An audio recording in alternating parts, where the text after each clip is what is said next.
এই শোনো, একটা কাজ আছে, তুমি করবা? তুমি তো আমাকে একটা কাজ খুঁজে দিতে বলেছিলা।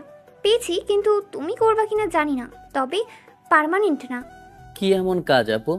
আমার একটা ফ্রেন্ড আছে, তার সাথে থেকে তার বয়ফ্রেন্ড হওয়ার অভিনয় করতে হবে, তার সাথে ঘুরতে হবে এবং তাকে সময় দেওয়া লাগবে।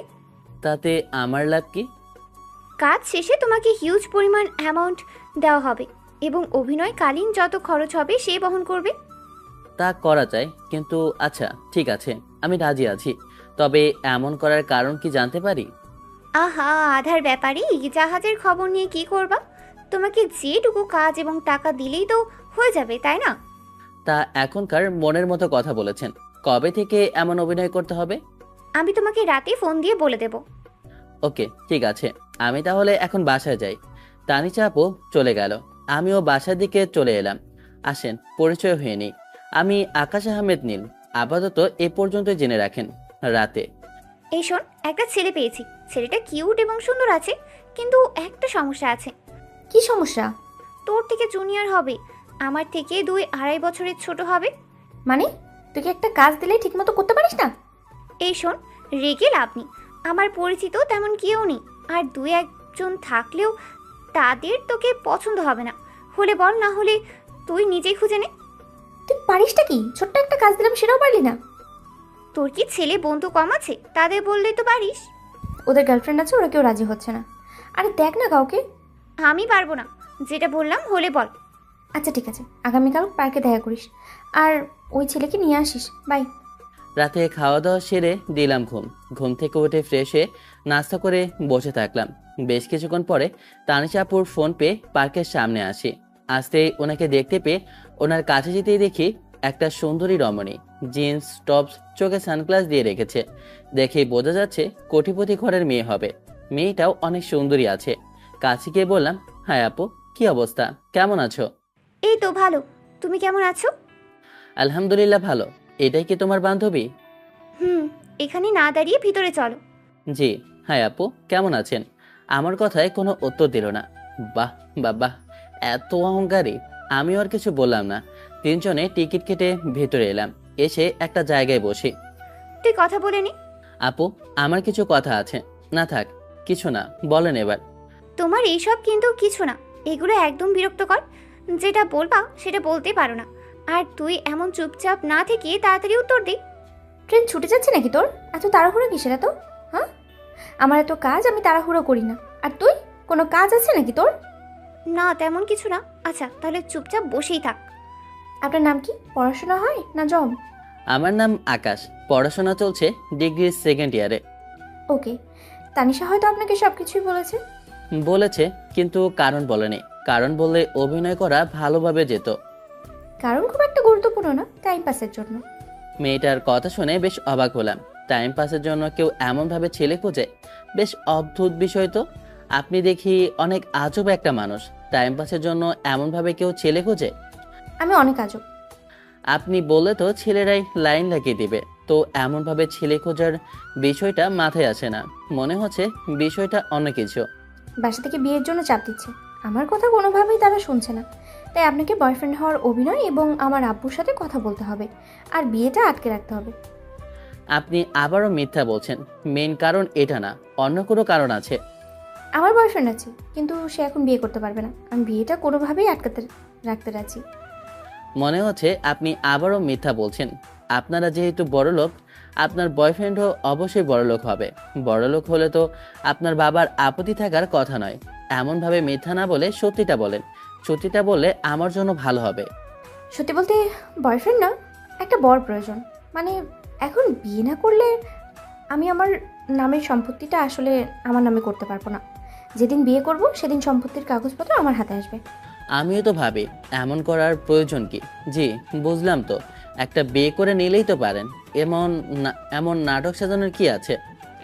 আমি এত তাড়াতাড়ি সাংসারিক জীবন শুরু করতে চাই না, অনেক স্বপ্ন পূরণ এখনও বাকি আছে। আমি চাই কন্ট্রাক্টে বিয়ে করতে, এই কয়েক মাসের জন্য।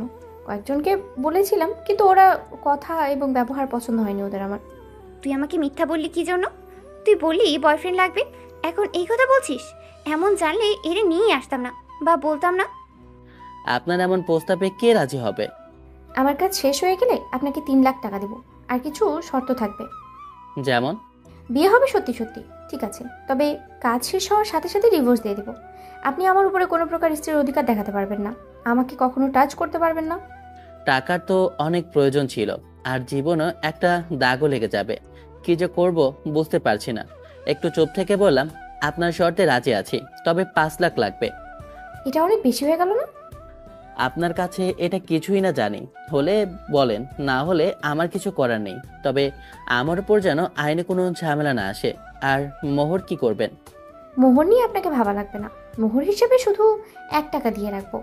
আর আইনি কোনো ঝামেলা হবে না, এদিকে দিয়ে টেনশন মুক্ত থাকতে পারেন। ওকে, ঠিক আছে। কবে বিয়ে হচ্ছে তাহলে? আজকে বিকেলে রেডি হয়ে থাকবেন, বিকেল 5টায়। জি ঠিক আছে। আচ্ছা, আমি উঠছি, কাজে অফিসের সামনে দেখা হবে। বাই আপু, চলো। আমি উঠে হাঁটতে লাগলাম। আপু আসো। তানিশা আপু উঠে আমার হাত ধরে বলল, তুমি এই কাজটা কি করলা? ওর প্রস্তাবে তুমি রাজি হলা কি জন্য? তোমার কাছে কি বিয়েটা ছেলে খেলা? না আপু, বিয়ে ছেলে খেলা না সেটা আমি জানি, তবে টাকার প্রয়োজন অনেক। মায়ের দিন দিন আরো বেশি শরীর খারাপ হয়ে যাচ্ছে, ডাক্তার দেখাতে পারছি না, ওষুধ কিনতে পারছি না, ঠিক মতো খেতেও পায় না। একটা কাজ পেয়েছিলাম কিন্তু ওটাও চলে গেছে। এত বড় একটা সুযোগ হাতছাড়া কিভাবে করি? অনেক টাকা পাবো। আন্টি জানলে কষ্ট পাবে না? যখন সুস্থ হবে তখন বলবো ওইটাই ভালোভাবে। বাবা থাকলে তো আর এমন হয়তো হতো না, জীবনটা রঙিন এবং অনেক সুন্দর হতো। ভাগ্যের লিখন না যায় খণ্ডন, কি করবা বলো? আল্লাহ যদি এমন লিখে রাখে তাহলে তো মানুষের কিছু করার নেই। আচ্ছা, আঙ্কেল কি সুন্দর ছিল? আন্টি তো এত সুন্দর না, মানে তোমার মতো আর কি। কত কিউট তুমি। আব্বু অনেক সুন্দর ছিল, তার ফেস কাটিং আমি পেয়েছি। আর কে বলেছে আমার মা সুন্দর না? তোমার থেকে অনেক সুন্দর আছে। তা তো বুঝতেই পারছি। আর তুমি কি পড়াশোনা করছো না? এখন আর কলেজ যেতে দেখতে পাই না। তেমন যাওয়া হয় না, ওই পরীক্ষার সময় পরীক্ষাগুলো দেওয়া হচ্ছে এবং বাড়িতে যেটুকু পারছি পড়ছি। ক্লাসগুলো ঠিক মতো করো, তাহলে তো ভালো রেজাল্ট করতে পারবা। তাহলে সংসার চলবে কিভাবে বলেন? এমন ভাবে যা হয় আর কি। আচ্ছা, ওনারা কি অনেক বড় লোক? হুম, কেমন হয়তো, বুঝতে পেরেছো? রাগী আর অহংকারী। ওর কেউ নেই, মানে মা বাবা? থাকলে কি এমন করতো নাকি? ও ছোট থাকতেই ওর বাবা মারা গেছে, আর উইল হয়ে গেছে যবে বিয়ে করবে তবে সব সম্পত্তি পাবে, এর আগে কিছুই পাবে না। আর ওর মা কিছু মাস আগেই মারা গেছে। ও আচ্ছা। তুমি তো ওর অফিসে একটা জব নিতে পারতা, তাহলে তো আর চাকরি বাকরির চিন্তা করা লাগতো না। আগে জানলে তো বলতাম। আচ্ছা, বিকেলে বলে দেব। আর আপনি আমার সাথে থাকবা, ঠিক আছে? ওকে ঠিক আছে, তবে তোমার জন্য অনেক চিন্তা হচ্ছে। আগে জানলে তো বলতাম। আচ্ছা, বিকালে বলে নিব। আর আপনি আমার সাথে থাকবা, ঠিক আছে? আরে আপু, কোনো টেনশন করবে না। এবার আমি বাসায় যাচ্ছি এবং আপনিও বাসায় চলে যান। তারপর বাসায় চলে আসলাম। এসে মাকে বললাম, যাও, এবার তোমাকে ভালো একটা ডাক্তার দেখাতে পারবো ইনশাল্লাহ। তুই টাকা কোথায় পেয়েছিস? পাবো, একটা ফ্রেন্ড দিবে আর কি। আচ্ছা, তুমি কি ওষুধ খেয়েছো? হুম। আর কাজ খুঁজে পেলি? চেষ্টায় আছি, তবে খুব তাড়াতাড়ি হয়তো পেয়ে যাব। আমি আমার ঘরে চলে এলাম, এসে চুপ করে ভাবতে থাকলাম, আচ্ছা আমি কি ঠিক করলাম? এটা কি আমার সঠিক সিদ্ধান্ত হয়েছে? ধুর, এত চিন্তা ভাবনা কিসের? যা হবে ইনশাল্লাহ ভালো কিছুই হবে। তারপর দুপুর পার হয়ে বিকেল হলো। 4:30টার দিকে বাসা থেকে বেরিয়ে তানিশা আপুর সাথে দেখা করে দুজনে কাজী অফিসের সামনে এলাম। ড্রাইভার, ওনাকে পাঞ্জাবিটা দেন, আর আপনি পাঞ্জাবিটা পরে নেন। জি। ড্রাইভার পাঞ্জাবি দিতে ওটা শার্টের উপর পরেই কাজী অফিসের ভেতরে এলাম। তানিশা আপু আর ইরা মেয়েটার সাথে আরো কয়েকজন ছিল। তারপর আর কি বিয়েটা হয়ে গেল। কাজী অফিস থেকে বের হতেই, আপনি আপনার বাসায় চলে যান, আর ইনি এখানে 2 লাখ টাকা আছে, বাকিটা যেদিন ডিভোর্স দিয়ে দেবো সেদিন পেয়ে যাবেন। আপনার নাম্বারটি দেন, আগামীকাল সকালে ফোন দিয়ে ঠিকানা দিলেই আপনি চলে আসবেন। জি। নাম্বার দিতে ইরা মেয়েটা চলে গেল। আমি একটু তাকিয়ে থেকে বললাম, আচ্ছা আপু, আমরাও যাই। আপনি বাসায় চলে যান, আমি কিছু কেনাকাটা করব। আমি তোমার সাথে যাব, চলো। আচ্ছা, আন্টি যদি জানতে পারে তাহলে কি হবে ভেবে দেখেছো? যখন কিছু হবে তখন দেখা যাবে। আচ্ছা, যাবেন তো চলেন। পাঞ্জাবি খুলে আবার ব্যাগে ভরে নিলাম। তারপর দুজনে মার্কেটে এসে বাসার চাল ডাল তেল আর কিছু শাকসবজি নিয়ে বাসায় এলাম। আসেই এত কিছু দেখে মা বলল, এত কিছু কোথা থেকে নিয়ে এসেছিস? আর এত টাকা কোথায় পেয়েছিস? আর তানিশা, কেমন আছো তুমি? আলহামদুলিল্লাহ ভালো। আপনি কেমন আছেন আন্টি? আপনার শরীরের অবস্থা কেমন? আলহামদুলিল্লাহ ভালো। আচ্ছা আকাশ, এত কিছু কোথায় পেলো? আপনার ছেলে একটা চাকরি পেয়েছে এবং ভালো বেতন। ওখান থেকেই অগ্রিম কিছু পেয়েছে, সেখান থেকেই এই সব কিনেছে। ও আচ্ছা, দেখছো, আমি জানতে পেলাম অথচ তুমি আগে জেনে গেছো। হুম, বোন বলে কথা। আচ্ছা আন্টি, আমি এখন যাই, না হলে আব্বু আর আম্মুর কাছে কৈফিয়ত দিতে দিতে অবস্থা খারাপ হয়ে যাবে। আচ্ছা ঠিক আছে, যাও। ওকে, আল্লাহ হাফেজ। আর থাকো, বাই। ওকে, আল্লাহ হাফেজ। তানিশা আপু চলে গেল। আমি পকেট থেকে কানের দুলজোড়া বের করে বললাম, এই নাও তোমার সেই কানের দুলজোড়া। তুই কত টাকা পেয়েছিস সত্যি করে বলতো?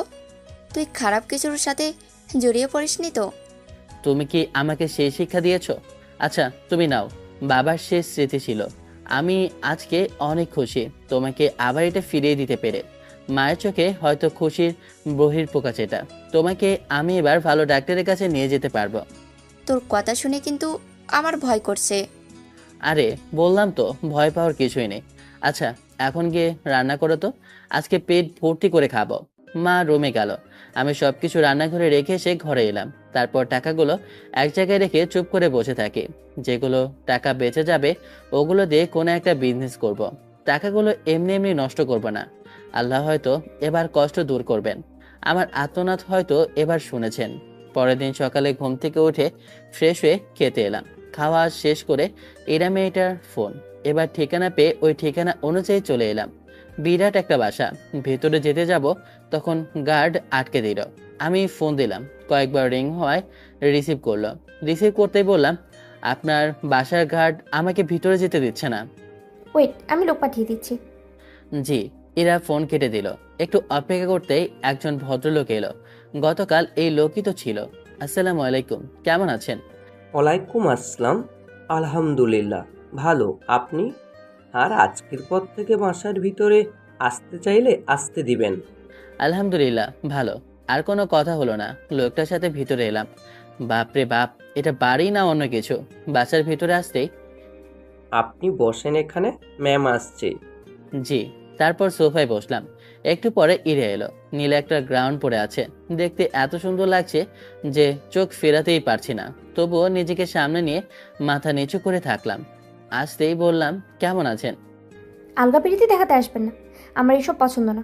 এসব রেখে কাজের কথায় আসি, একটু পরেই উকিল আসবে। জি বুঝলাম। আমাকে কি কি করা লাগবে? যা যা সত্যি তাই বলবেন। কেমনভাবে বিয়ে হলো সেটা বলার প্রয়োজন নেই। জি বুঝলাম। একজন কাজের লোক কফি দিয়ে গেল। দিয়ে যেতেই, কফি খান, একটু ওয়েট করেন, উকিল চলে আসবে। একটা কথা বলবো। বলেন শুনি। আপনার অফিসে কোনো কাজের ব্যবস্থা হবে আমার? গার্ড বা কোনো পিয়নের? আমার সার্টিফিকেট অনুযায়ী ওই রকমই কিছু চাকরি পাবো হয়তো, তাই বললাম। আমার কথা শুনে আমার দিকে তাকিয়ে আছে। ভুল কিছু বললে সরি। পরে ভেবে দেখব। ধন্যবাদ। আর আপনাকে অনেক ধন্যবাদ, যেমনভাবেই হোক, কিন্তু আপনি আমার অনেক বড় উপকার করেছেন। কিভাবে? আমার টাকার অনেক প্রয়োজন ছিল। বাসায় অসুস্থ মা, বাসায় খাবার ছিল না, এই শুধু টাকার জন্য। কথা বলতে বলতে উকিল এলো। এসে সোফায় বসলেন। এটাই আপনার বর? এমনভাবে বিয়ে করলেন যে ভালোভাবে করতেন ধুমধামের সাথে। বিয়ে করার প্রয়োজন ছিল আর সম্পত্তিও প্রয়োজন, তাই এমনভাবে করা। বিয়ের কাবিন এবং পেপার দেখি। মোশাররফ সাহেব ওনাকে পেপারগুলো দেন। মোশাররফ সাহেব উকিলকে পেপারগুলো দিল আর আমাকে বিভিন্নভাবে জেরা করতে লাগলো। ইরা মেয়েটার সাইন এবং আমার কয়েকটা জায়গায় সাইন নিয়ে তারপর কাজ শেষে উকিল বললেন, এই নেন আপনার সমস্ত পেপার। আজকে থেকে আপনার সব কিছু, তবে আপনার সমস্ত প্রপার্টির 30% আপনার বরের। উইলে এটাই লেখা আছে। কি? আপনি আমাকে এটা আগে বলেননি কেন? বলা বারণ ছিল। আর আমার কাজ শেষ, আমি এখন গেলাম। উকিল উঠে চলে গেল। ইরা দুই হাত মাথায় দিয়ে মাথা নিচু করে আছে। আচ্ছা শোনেন, আপনার সম্পত্তিতে আমার বিন্দুমাত্র লোভ নেই। পেপার বানান, ওটার জন্য আমি সাইন করে দিচ্ছি। আমাকে আমার পাওনা এবং একটা জব দিলেই হবে। আমার কথা শুনে মাথা উঁচু করে আমার দিকে তাকিয়ে আছে। আচ্ছা আপনি ওই উকিলকে আবার ডাকেন। ওয়েট ওয়েট, আমি আর আপনি উকিলের অফিস এবং কাজী অফিসে যাব। আচ্ছা চলেন তাহলে। একটু অপেক্ষা করেন, আমি আসছি। ইরা মেয়েটা উঠে রুমের দিকে চলে গেল। তখন ইরার পিয়ন এসে বলল, আপনি দেখছি অনেক বোকা। এত বড় সুযোগ কেউ হাতছাড়া করে? আপনি এখন কত কোটি টাকার মালিক জানেন? আপনি এইসব দিয়েন না।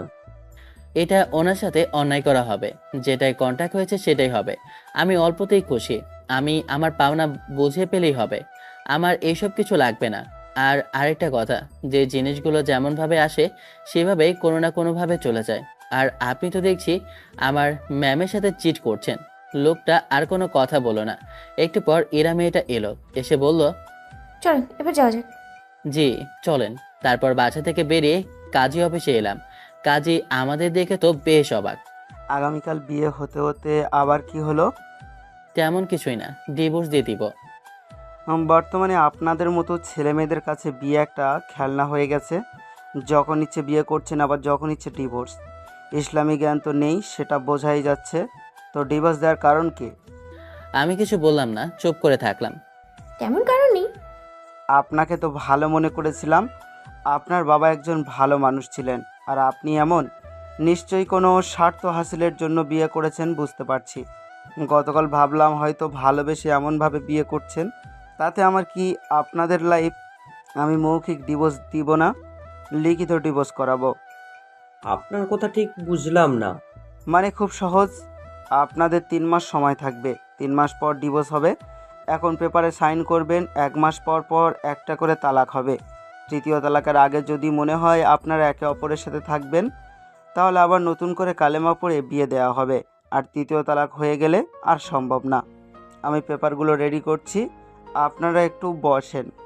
কাজী সাহেব, আমার যতদূর জানা আছে প্রাপ্তবয়স্ক হলে তো একেবারে ডিভোর্স হয়ে যায়। আমরা দুজনেই অ্যাডাল্ট। আরে রাখেন, সমস্যা নেই। দেখতে দেখতে কবে 3 মাস পার হয়ে যাবে তা ঠিক নেই। আমি আর কিছু বললাম না। কাজে পেপার রেডি করতে দুজনে সাইন করে দিলাম। আর দুজনকে একটা একটা করে পেপার দিল। আবার বিয়ে বিয়ে করতে গেলে এটার খুব প্রয়োজন পড়বে। বিয়ে করতে গিয়ে যদি জানে আমি ডিভোর্সি আর তালাকের পেপার নেই, তাহলে কোনে বাড়ির লোকজনের থেকে মার খেয়ে আসতে হবে। কাজী অফিস থেকে বাইরে চলে এলাম, এসে আবারও উকিলের অফিসে। আবার কি প্রয়োজন? উকিল সাহেব, আমার নামে যে প্রপার্টি হয়েছে সব আমার স্ত্রীর নামে করে দিতে চাই। আমার কথা শুনে উকিল আমার দিকে তাকিয়ে আছে। সিরিয়াসলি? জি স্যার। বোকা ছেলে। আচ্ছা, পেপার রেডি হলে আপনাদের কাছে চলে যাবে। ধন্যবাদ। তারপর উকিলের অফিস থেকে বেরিয়ে আসতেই, থ্যাঙ্কস, আপনার কাজ শেষ, আপনি এবার আসতে পারেন। আমার চাকরির বিষয়টা। কোনো পোস্ট ফাঁকা আছে? জি ম্যাম, একটা পিয়ন লাগতো। এটা হলেই আমার হয়ে যাবে। কবে থেকে জয়েন করব? আগামীকাল থেকেই পারবেন। এনএন কার্ড, আগামীকাল অফিসে দেখা করবেন। জি ধন্যবাদ। এবার আসি, আল্লাহ হাফেজ।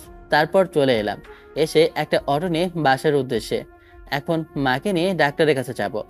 ম্যাম, ডিভোর্স তো একবারই করানো যেত।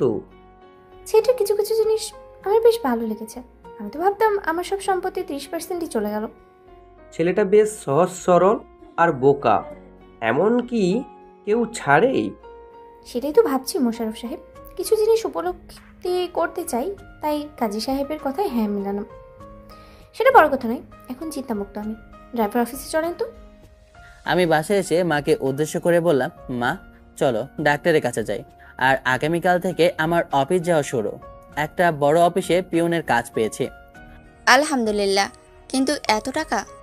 ওই অফিসের বসকে ওনার বিপদে একটু সাহায্য করেছি, তাই উনি আমাকে কিছু টাকা এবং এই চাকরিটা দিয়েছে। আল্লাহ তার উপর রহমত বর্ষণ করুন এবং নেক হায়াত দান করুন।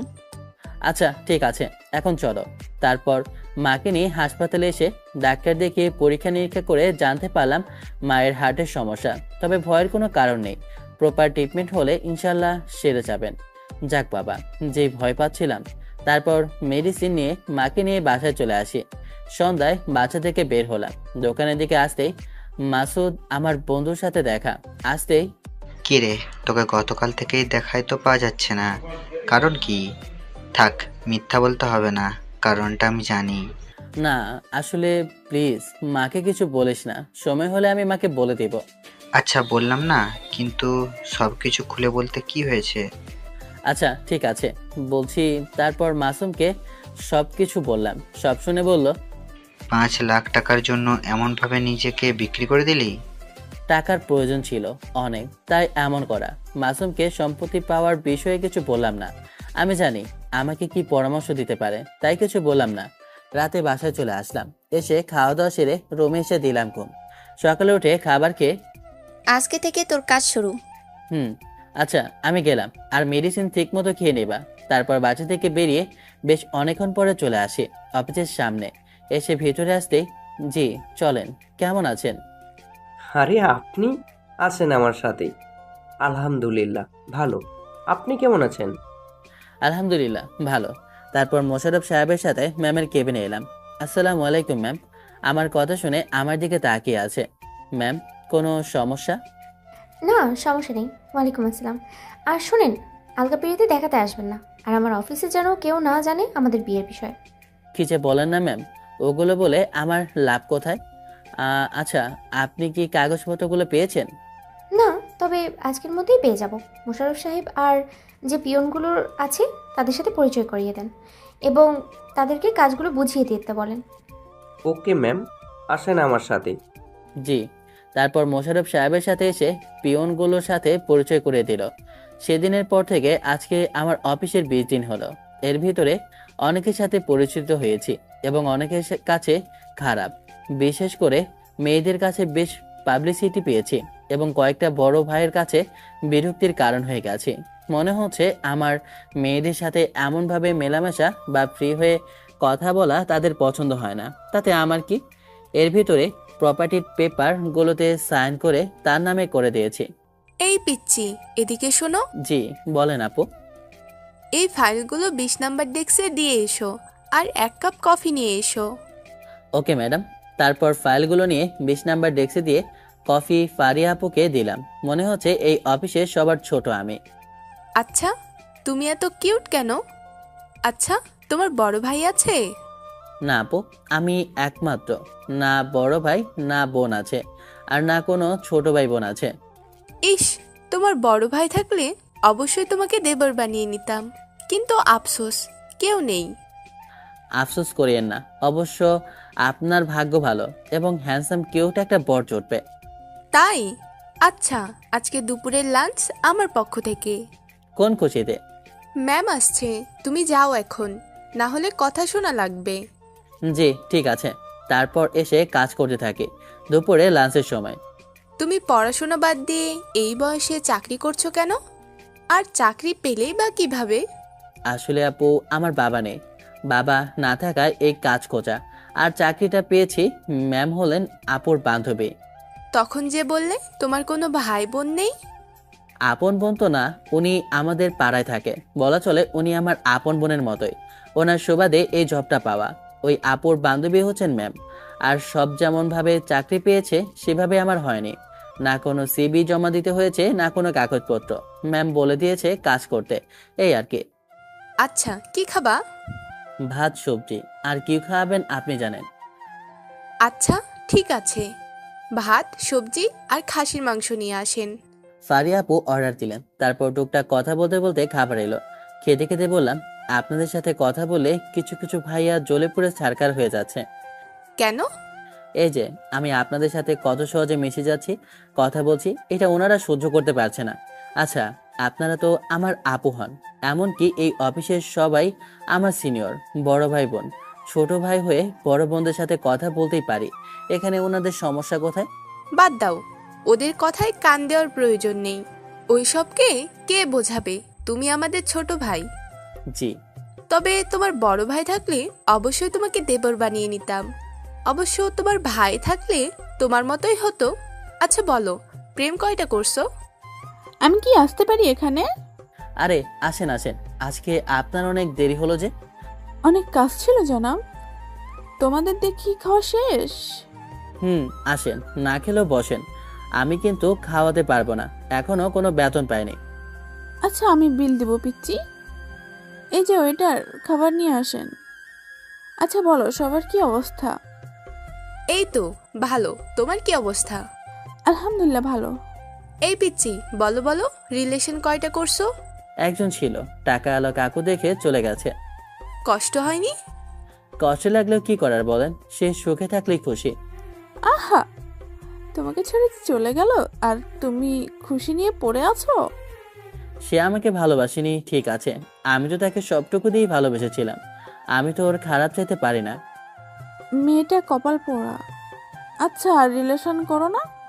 একটাই ধাক্কা সামলে উঠতে পারিনি, আর আরেকটা প্রেম করব। তারপর টুকটাক কথা বলতে বলতে খাওয়া শেষ করে অফিসে চলে আসি। এমনভাবে আরও কিছুদিন চলে গেল। আজকে বেতন দিল, সেই খুশিতে তানিশা আপুকে বাজারে ডেকেছে, তাকে ট্রিট দেব। এখন রাত 7টা বাজে, কিন্তু তাহার দেখা নাই। ওই তো এসেছে। এতক্ষণ কোন ব্যাটার লেগেছিল? হ্যাঁ, ধুর ফাজিল, আমার ওইসব কিছু নেই। বলো, এমনভাবে ডেকেছো কেন? আজকে বেতন পেয়েছি, তাই তোমাকে ট্রিট দেব। আচ্ছা চলো, ফুল দিয়ে শুরু করি। তাই নাকি? আচ্ছা চলো তাহলে। একটা ফুলের দোকানে এলাম। এসে বেলি ফুলের মালা নিয়ে বললাম, আচ্ছা দাও, আমি চুলের খোপায় লাগিয়ে দিচ্ছি। আহারে, আচ্ছা দাও। যখন তানিশা আপুকে ফুলের মালা পরিয়ে দিতে যাব, তখন কেউ বলল, কি ব্যাপার পিচ্চি, এটা গার্লফ্রেন্ড নাকি? সাইডে তাকিয়ে দেখি ফারিয়া আপু। আরে আপু, আপনি? ভুল সময়ে চলে এসেছি নাকি? আরে না না, এটা আমার গার্লফ্রেন্ড না, তানিশা আপু। ও আচ্ছা, তাই বলো। আমি ভাবলাম তোমার গার্লফ্রেন্ড। আরে না, এখন বলেন আর কি কি ফুল নেবেন? গোলাপ দেব না, ওটা আপনার বয়ফ্রেন্ডের থেকে নিয়ে নেবেন। ফাজিল কোথাকার। Hi, nice to meet you. আমি তানিশা, আপনি? আমি ফারিয়া। এই পিচ্চি যেই অফিসে জব করে, ওখানে আমিও জব করি। আপনার গুণগান যত গাই, তানিশা আপু এই, তানিশা ওই। এই ফাজিল আবার আমার সম্পর্কে কি বলে? না, তেমন কিছুই বলে না। কিভাবে পরিচয় হয়েছে, সম্পর্ক কেমন, কিভাবে সাহায্য করেছে, এই আর কি। বুঝলাম। আব্বুর কাছে বকা খেলে তোমার খবর আছে। আরে স্যার, আরে স্যার কিছু বলবে না, আমি আছি না। আচ্ছা, আপনি ফুচকা খাবেন? খাওয়া যায়। কি দেখছেন ম্যাম? ওদের ভেতরে কি অন্য কোনো সম্পর্ক আছে? ওদের ভেতরে কি রিলেশন চলছে? মনে হয় না ওদের ভিতরে কোনো রিলেশন আছে। যদি কোনো প্রকার রিলেশন থাকতো, তাহলে কখনোই আপনাকে ওই ছেলের সাথে পরিচয় করিয়ে দিত বা এমনভাবে বিয়ে হতে দিত? টাকার জন্য এমন করতে পারে? মনে হয় না ম্যাম। টাকার জন্য এমনভাবে নিজের বয়ফ্রেন্ডকে অন্যের হাতে দিয়ে দিবে? আর ছেলেটা যদি টাকার জন্য এমন করতো, তাহলে আপনার অর্ধেক সম্পত্তি ছেলেটা থাকতো, আপনি ফেরত পেতেন না। বুঝলাম। আচ্ছা চলেন এবার যাওয়া যাক। ভালোবাসা কাকে বলে কে জানে? ভালোবেসে দেখেন, তাহলে বুঝবেন। হয় বরবাদ হয়ে যাবেন, আর না হলে পৃথিবীর সবচেয়ে সুখী মানুষ হবেন। মানুষ ভালোবেসে পাগল হয়েছে, আবার মানুষ ভালোবাসা পেয়ে পাগল থেকে সুস্থ হয়েছে। আচ্ছা এবার বাসায় চলেন। তারপর ঘোরাঘুরি করে বাসায় চলে আসি। পরদিন সকালে ম্যামের রুমে কফি নিয়ে যাবার সময় কারোর সাথে ধাক্কা লেগে একজনের উপর কফি পড়ে গেল। রাস্কেল, দেখে শুনে চলাফেরা করতে পারিস না? আমার এত দামি স্যুটকে নষ্ট করে দিল। এই সব ছোট লোকের বাচ্চাদের কাজে রাখে কে? কমন সেন্স বলে কোনো কিছুই নেই। রাবিশ কোথাকার। সরি স্যার, আমি খেয়াল করিনি। এই ভিখারির বাচ্চার দাম জানিস? আবার মারতে যাবে, তখন কেউ হাতটা ধরে নিল। তাকিয়ে দেখি মোশাররফ স্যার, আর পাশে ম্যাম দাঁড়িয়ে আছে। আপনার সাহস কি করে হয় আমাকে আটকানোর? কি সমস্যা হয়েছে মিস্টার খান? এমন চিৎকার করছেন কিসের জন্য? এই ছোট লোকের বাচ্চা, পিয়নের বাচ্চা পিয়ন আমার স্যুটের ওপর কফি ফেলে দিয়েছে। কি সবকে আপনার অফিসে জব দিয়ে রেখেছেন? কমন সেন্স কাণ্ডজ্ঞানহীন সব। এই সব ছাগলের বাচ্চা দিয়ে কিভাবে অফিসে কাজ করেন? আপনি কিন্তু এখন বেশি বলছেন। আমার এমপ্লয়ীদের অপমান মানে আমার এমপ্লয়। আর মানুষের ভুল হতেই পারে, কেউ ইচ্ছে করে আপনার উপরে কফি ফেলতে আসবে না, এটা ভুলবশতই হয়েছে। আপনাদের তো এতটুকু একটা কমন সেন্স নেই যে এমনভাবে অফিসের ভিতরে চিৎকার করছেন? সরি স্যার, আমি আসলে দেখতে পাইনি, ভুলবশত এমন হয়ে গেছে। সরি ম্যাম, আমার ভুল হয়ে গেছে, আর এমন কখনো হবে না। আপনার ব্যবহার পছন্দ হলো না। সামান্য একটা পিয়নের জন্য আমার সাথে এমন আচরণ? সরি, আপনার কথাটা ঠিক বুঝলাম না। আমি আপনার সাথে কবে বাজে ব্যবহার করলাম? আপনার সাথে সকল ডিল ক্যান্সেল। হোয়াট? আপনি সামান্য এই বিষয় নিয়ে ডিল ক্যান্সেল করে দেবেন? আমার যেখানে অসম্মান হয় সেখানে আমি কিভাবে বিজনেস করব? ছেলেটা চলে গেল, আমি চুপ করে দাঁড়িয়ে আছি। সরি ম্যাম, আমার জন্য আপনার এত বড় ক্ষতি হবে ভাবতেও পারিনি। প্লিজ আমাকে মাফ করেন। দেখে শুনে হাঁটতে পারেন না? চোখ কোথায় রাখেন? এমনিতে আড্ডা তো ভালোভাবেই দিতে পারেন, তখন কোনো সমস্যা হয় না। সরি ম্যাম, প্লিজ আমাকে মাফ করে দেন। নেক্সট টাইম এমন ভুল যেন আর না হয়। এখন সবাই নিজে নিজে কাজে যান। এমনভাবে জটলা কিসের জন্য, হ্যাঁ? Sorry ma'am. ম্যাম চলে গেল আর বাকি সবাইও চলে গেল নিজ নিজ কাজে। আমি একটা জায়গায় বসলাম। বসে থেকে হবে না, কাজ করি, না হলে দেখা গেল চাকরি যাবে। ম্যাম, ছেলেটাকে আপনার থাপ্পড় দেওয়া ঠিক হয়নি। আপনি বললেন মানুষ মাত্রই ভুল হয়, আর আপনি কিনা ওকে মারলেন। বিয়েটা আপনি যেভাবেই করুন না কেন, সে এখনও আপনার বর আছে। ওর সম্মানের সাথে আপনার সম্মান জড়িয়ে আছে। যদি কোনোভাবে এটা জানাজানি হয়, তাহলে আপনারও সম্মান যাবে। প্লিজ আপনি আমাকে একটু একা থাকতে দিন। 2 তারিখে 1 তালাক হয়ে গেছে না? জি ম্যাম। আর ওই ছেলেকে আমার কেবিনে পাঠিয়ে দেন, আর আমার কেবিনে আপনি বা কেউ না আসবে। জি ম্যাম। কাজ নেই তাই চুপ করে বসে আছি। তখন মোশাররফ সাহেব এলো। জি বলেন। ম্যাম, আপনাকে তার কেবিনে ডাকলেন। আমার চাকরি কি চলে যাবে? ম্যামকে একটু বুঝিয়ে বলেন না, যেন চাকরিটা না নেয়। আহা, এত ভয় পাচ্ছেন কেন? আপনি তো আগে ম্যামের কেবিনে যান। ঠিক আছে। আমি ভয়ে ভয়ে ম্যামের কেবিনে এলাম। এসেই বলতে লাগলাম, প্লিজ ম্যাম, আমার চাকরিটা নেবেন না, আপনার অফিস থেকে বের করবেন না। আমার এমন ভুল হবে না ইনশাল্লাহ। তখন থাপ্পড় দেওয়ার জন্য সরি। আপনাকে থাপ্পড় দেওয়া উচিত হয়নি। ম্যামের মুখে এমন কথা শুনে ওনার দিকে অবাক হয়ে তাকিয়ে আছে। ম্যাম, আপনি ঠিক আছেন তো? আপনি কি অসুস্থ? আমাকে দেখে কি অসুস্থ মনে হচ্ছে? না, আসলে আমাকে সরি বললেন তো তাই। আচ্ছা সরি, আমার ভুল হয়েছে। এমন না দাঁড়িয়ে থেকে বসেন। আচ্ছা, আপনার ফ্যামিলিতে কি কি আছে? ম্যাম, কিছু কি হয়েছে?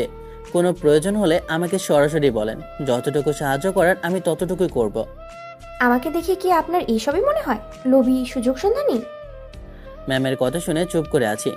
না আসলে ম্যাম, আপনি তো কোনো কারণ ছাড়া কিছুই করেন না, তাই বললাম আর কি।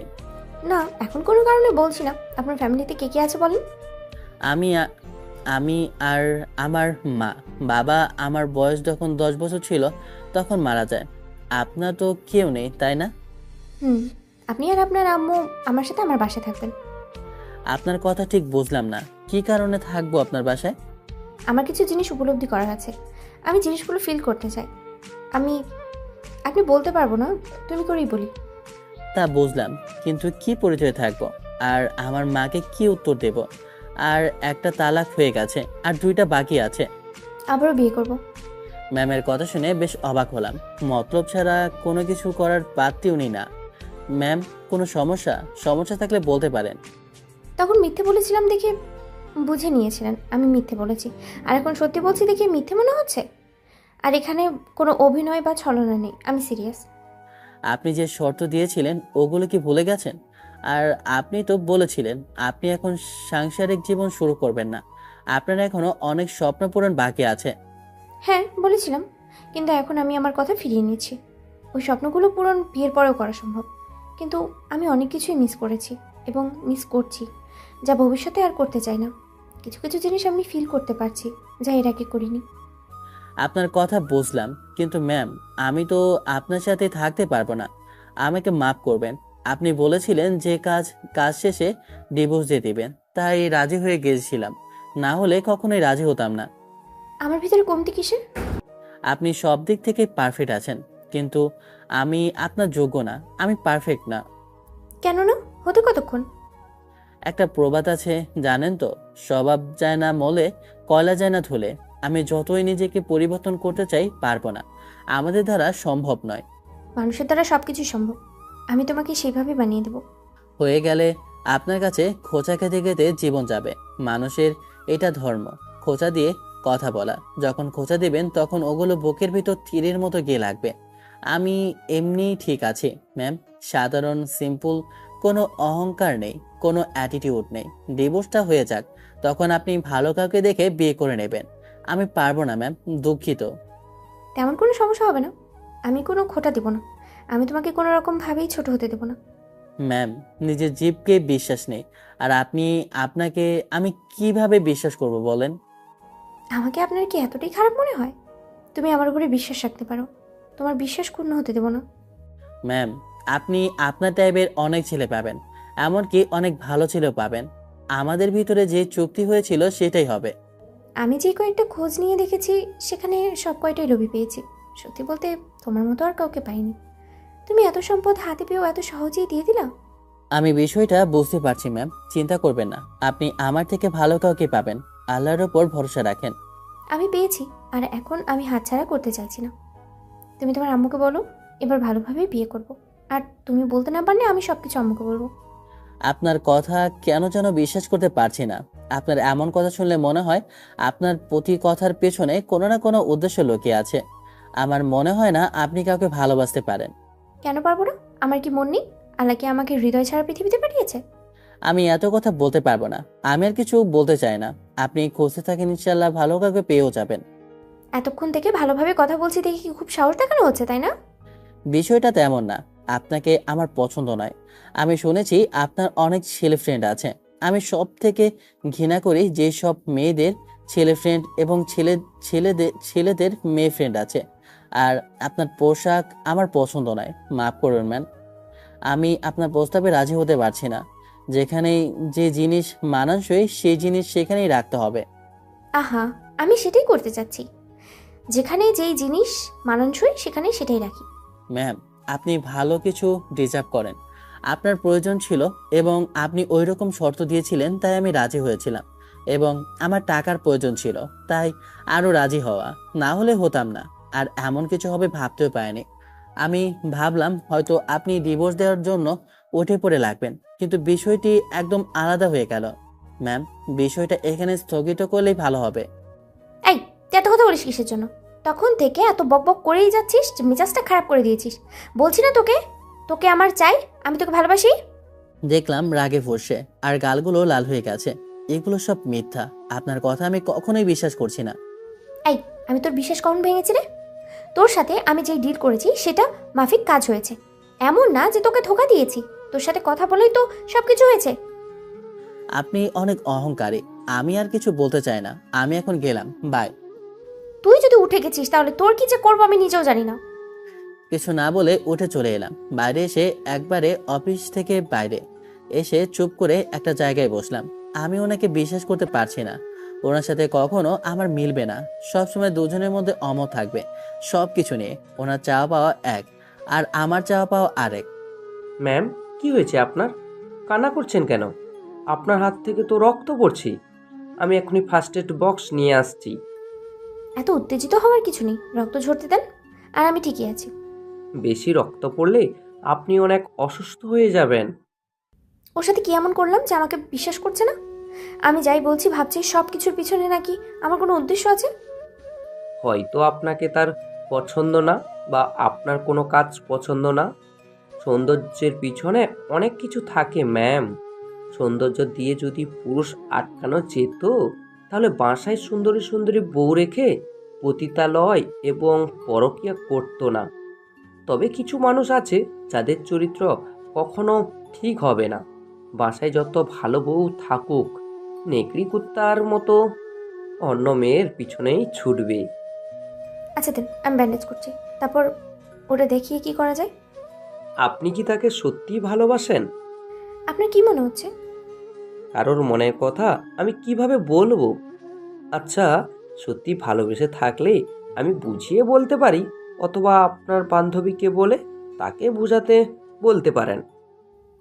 ওই ডাইনি এমন কিছু বলে রেখেছে যে আমাকে বিশ্বাস করতে পারছে না। আমি দেখছি কি করা যায়। আচ্ছা ম্যাম, আমি পিয়নকে পাঠিয়ে গ্লাসের টুকরোগুলো পরিষ্কার করতে বলছি, আর দেখছি ওনাকে বোঝাতে পারি কিনা। আমি চুপ করে বসে আছি, তখন কেউ পাশে এসে দাঁড়ালো। তাকে দেখি মোশাররফ সাহেব। জি স্যার, কিছু বলতেন?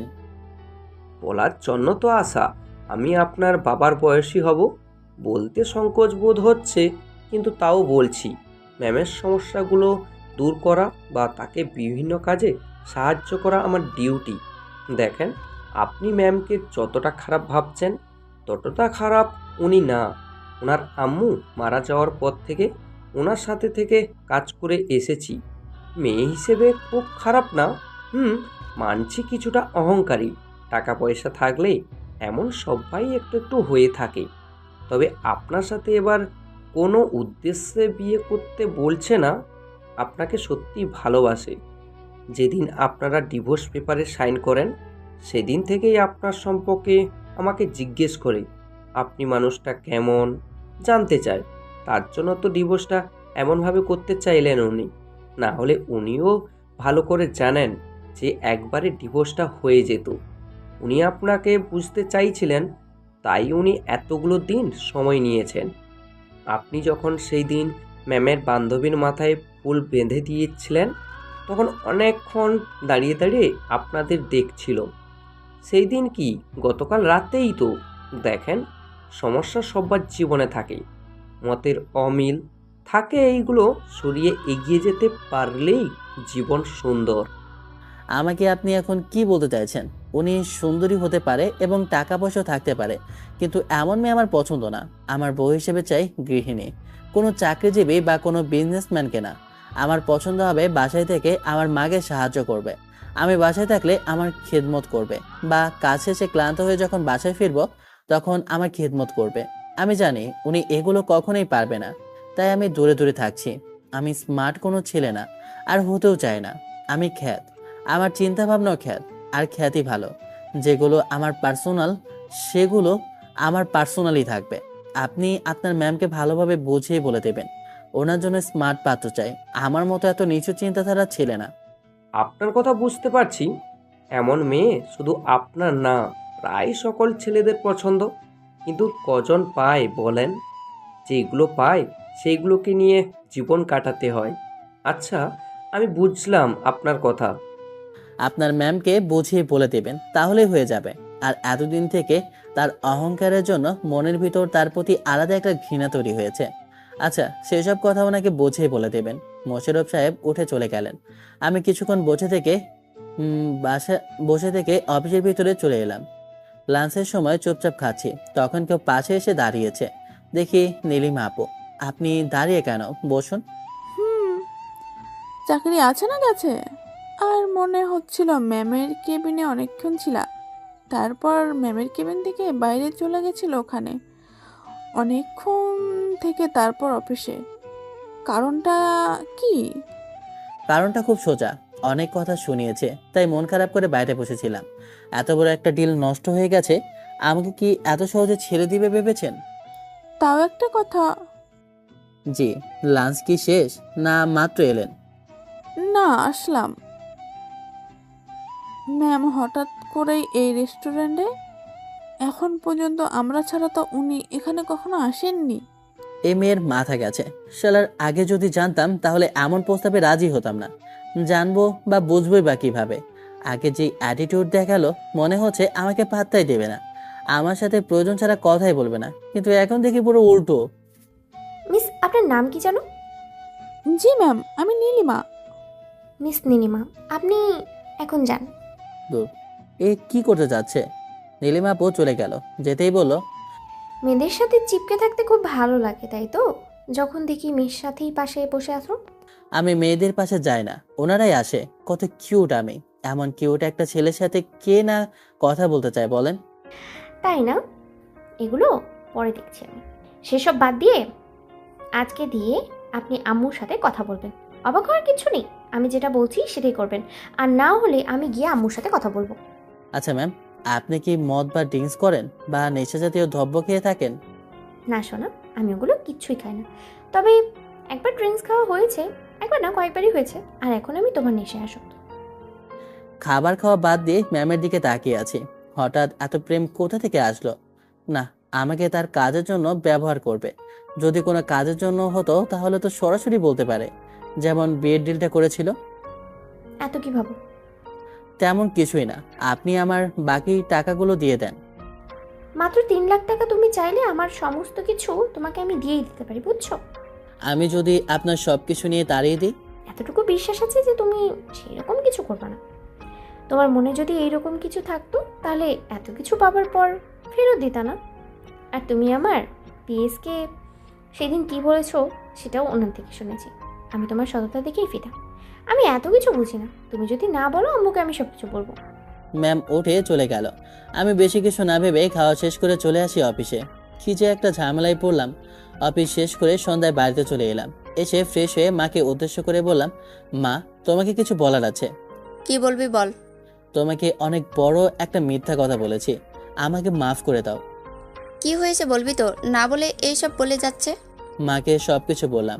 মা সবকিছু শুনে আমার দিকে তাকিয়ে আছে। আমাকে মাফ করো, আমি তোমাকে না বলে এমন একটা কাজ করে ফেলেছি। একবারেও ভাবলি না তোর উপর কেমন একটা দাগ লেগে যাবে? তোকে আর কি বলবো বল, যেটা হয়ে গেছে আর তো ঠিক করা যাবে না বা পরিবর্তন করাও সম্ভব না। মেয়েটা যখন থাকতে চাইছে তখন আর সমস্যা কোথায়? সমস্যা অনেকগুলো, তুমি বুঝতে পারছো না। যদি কখনো খোঁটা দেয় তখন কেমন লাগবে, আর যদি তোমাকে কিছু বলে তখন আমার কেমন লাগবে। আমরা যেমন সাধারণ তেমনি সাধারণ কাউকে নিয়ে আসবো। এমন তো নাও হতে পারে, তাই না? যদি হয় তো কি হবে? আচ্ছা, বিয়েটা কি তোর কাছে খেলনা মনে হয়? বিয়ে একেবারেই হয়। বিয়েটা যেমনভাবে হোক হয়েছে তো। এইসব ডিভোর্স ভালো কিছু না, এগুলো ভালো না।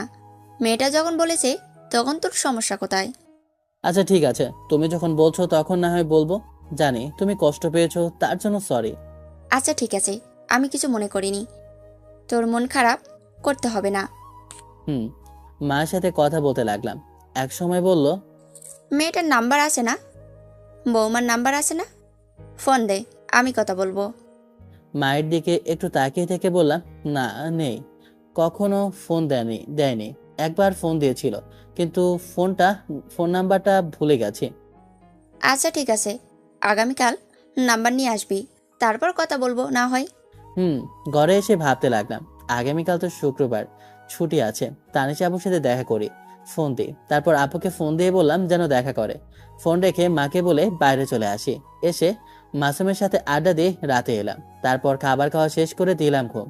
পরদিন সকালে ঘুম থেকে উঠে ফ্রেশ হয়ে খাওয়া দাওয়া শেষ করে রুমে আসি, দেখি ফোন বাজছে। ফোন রিসিভ করে সালাম দিয়ে বললাম, জি কে বলছেন আপনি?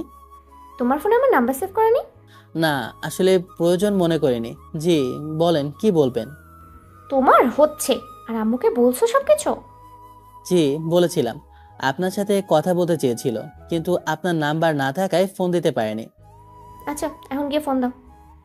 আচ্ছা, ফোন নিয়ে গিয়ে মাকে ফোনটা এগিয়ে দিয়ে বললাম, এই যে রাতে কথা বলতে চেয়েছিলা, কথা বলো। মাকে ফোন দিয়ে ঘরে চলে এলাম।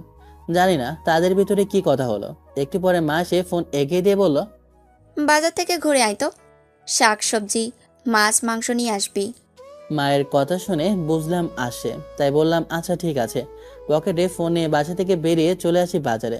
তারপর শাকসবজি মাছ মাংস নিয়ে বাসার সামনে আসি, দেখি বাসার সামনে গাড়ি দাঁড় করানো আছে।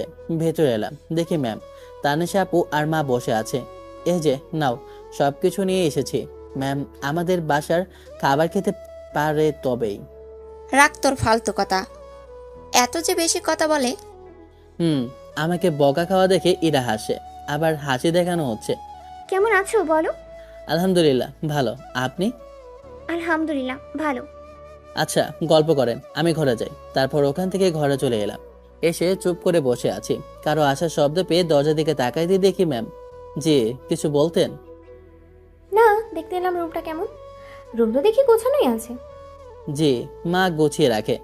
আপনি যে আসলেন, খেতে পারবেন তো আমাদের বাড়ির খাবার? আর বসতে পারছেন ওইসব চেয়ারে? পাগলও নিজের ভালো বোঝেন, কিন্তু আপনি বোঝেন না। এমনভাবে তাকিয়ে থাকেন কি জন্য? না এমনিতেই। আচ্ছা তোমার আমাকে এইসব না বললে কি পেটের ভাত হজম হয় না? আমাকে কি তোমার মানুষ বলে মনে হয় না? মনে কেন হবে না, তবে মানুষের ভিতরে তো জাতভেদ আছে। আপনারা উঁচু লেভেলের, তাই বললাম। আপনি যে এমন করবেন জানলে কখনোই প্রস্তাবে রাজি হতাম না। আমি ভাবলাম আপনাকেও সাহায্য করা হবে আর আমারও কিছু টাকা হবে, তাই এমন চুক্তি করেছি। যা হয়েছে ভালো হয়েছে। আচ্ছা শোনো, আগামীকাল থেকে আমার বাসায় তুমি আর আম্মু থাকবা। আম্মুর সাথে কথা হয়েছে এবং উনি রাজি হয়েছে। যদিও প্রথমে রাজি হয়নি, পরে ইমোশনাল ব্ল্যাকমেল করার পরে রাজি হয়েছে। সব বুঝলাম, কিন্তু একটা কথা শুনে রাখবেন। যদি আমাকে, আমার মাকে কোনো কথা বা খোঁটা দিয়ে বলেছেন বা রেগেই বলেন, আপনি যেভাবেই বলেন না কেন, সেদিনই আমি আপনার লাইফে এবং আপনার বাসায় শেষ দিন। ওই কাগজপত্র লাগবে না, মৌখিক তালাক দিয়ে দেব। আচ্ছা তোমার এমন কেন মনে হচ্ছে? কারণ বড় লোকরা এমনি খোঁটা দেবেই, মানুষের জবানকে কোনো বিশ্বাস নেই। আচ্ছা আমাকে কি তোমার মানুষ মনে হচ্ছে না? না অমানুষ মনে হচ্ছে তোমার? গতকাল থেকে আমাকে যে পরিমাণে বলছো তা সব সহ্য করেছি, বুঝেছো? না উত্তর দিয়েছি না প্রতিবাদ করেছি। আমি তো চাইনি আপনি প্রতিবাদ করেন, আপনি দূরে চলে যান। আমি তো সেটাই চাচ্ছি। আবার আপনি আমার দিকে এমন করে তাকিয়ে আছেন কেন? আমি কি অন্য পুরুষের দিকে তাকিয়ে আছি? আমি আমার বরের দিকে তাকিয়ে আছি। আর তোমার সমস্যা হবার তো কথা না, তাই না? আপনার এমন চেয়ে থাকার কারণ খুঁজে পেলাম না। আমাকে এমনভাবে দেখার কি আছে? অনেক কিছুই আছে, আবার কোনো কিছুই নেই। সেটা বড় কথা নয়। কথা হচ্ছে তোমাকে পড়াশোনা শেষ করতে হবে, নিয়মিত কলেজে যেতে হবে। তুমি ডিগ্রি ফার্স্ট না সেকেন্ড ইয়ারে জানো? জি, সেকেন্ড ইয়ারে। যে ইউনিভার্সিটিতে আমি পড়তাম বা তানিশা পড়েছে, ওইখানে অনার্স প্রথম বর্ষে ভর্তি করিয়ে দিচ্ছি। তুমি ওখানে অনার্স থেকে পড়বা। এমনভাবে তুমি তাকিয়ে আছো কেন?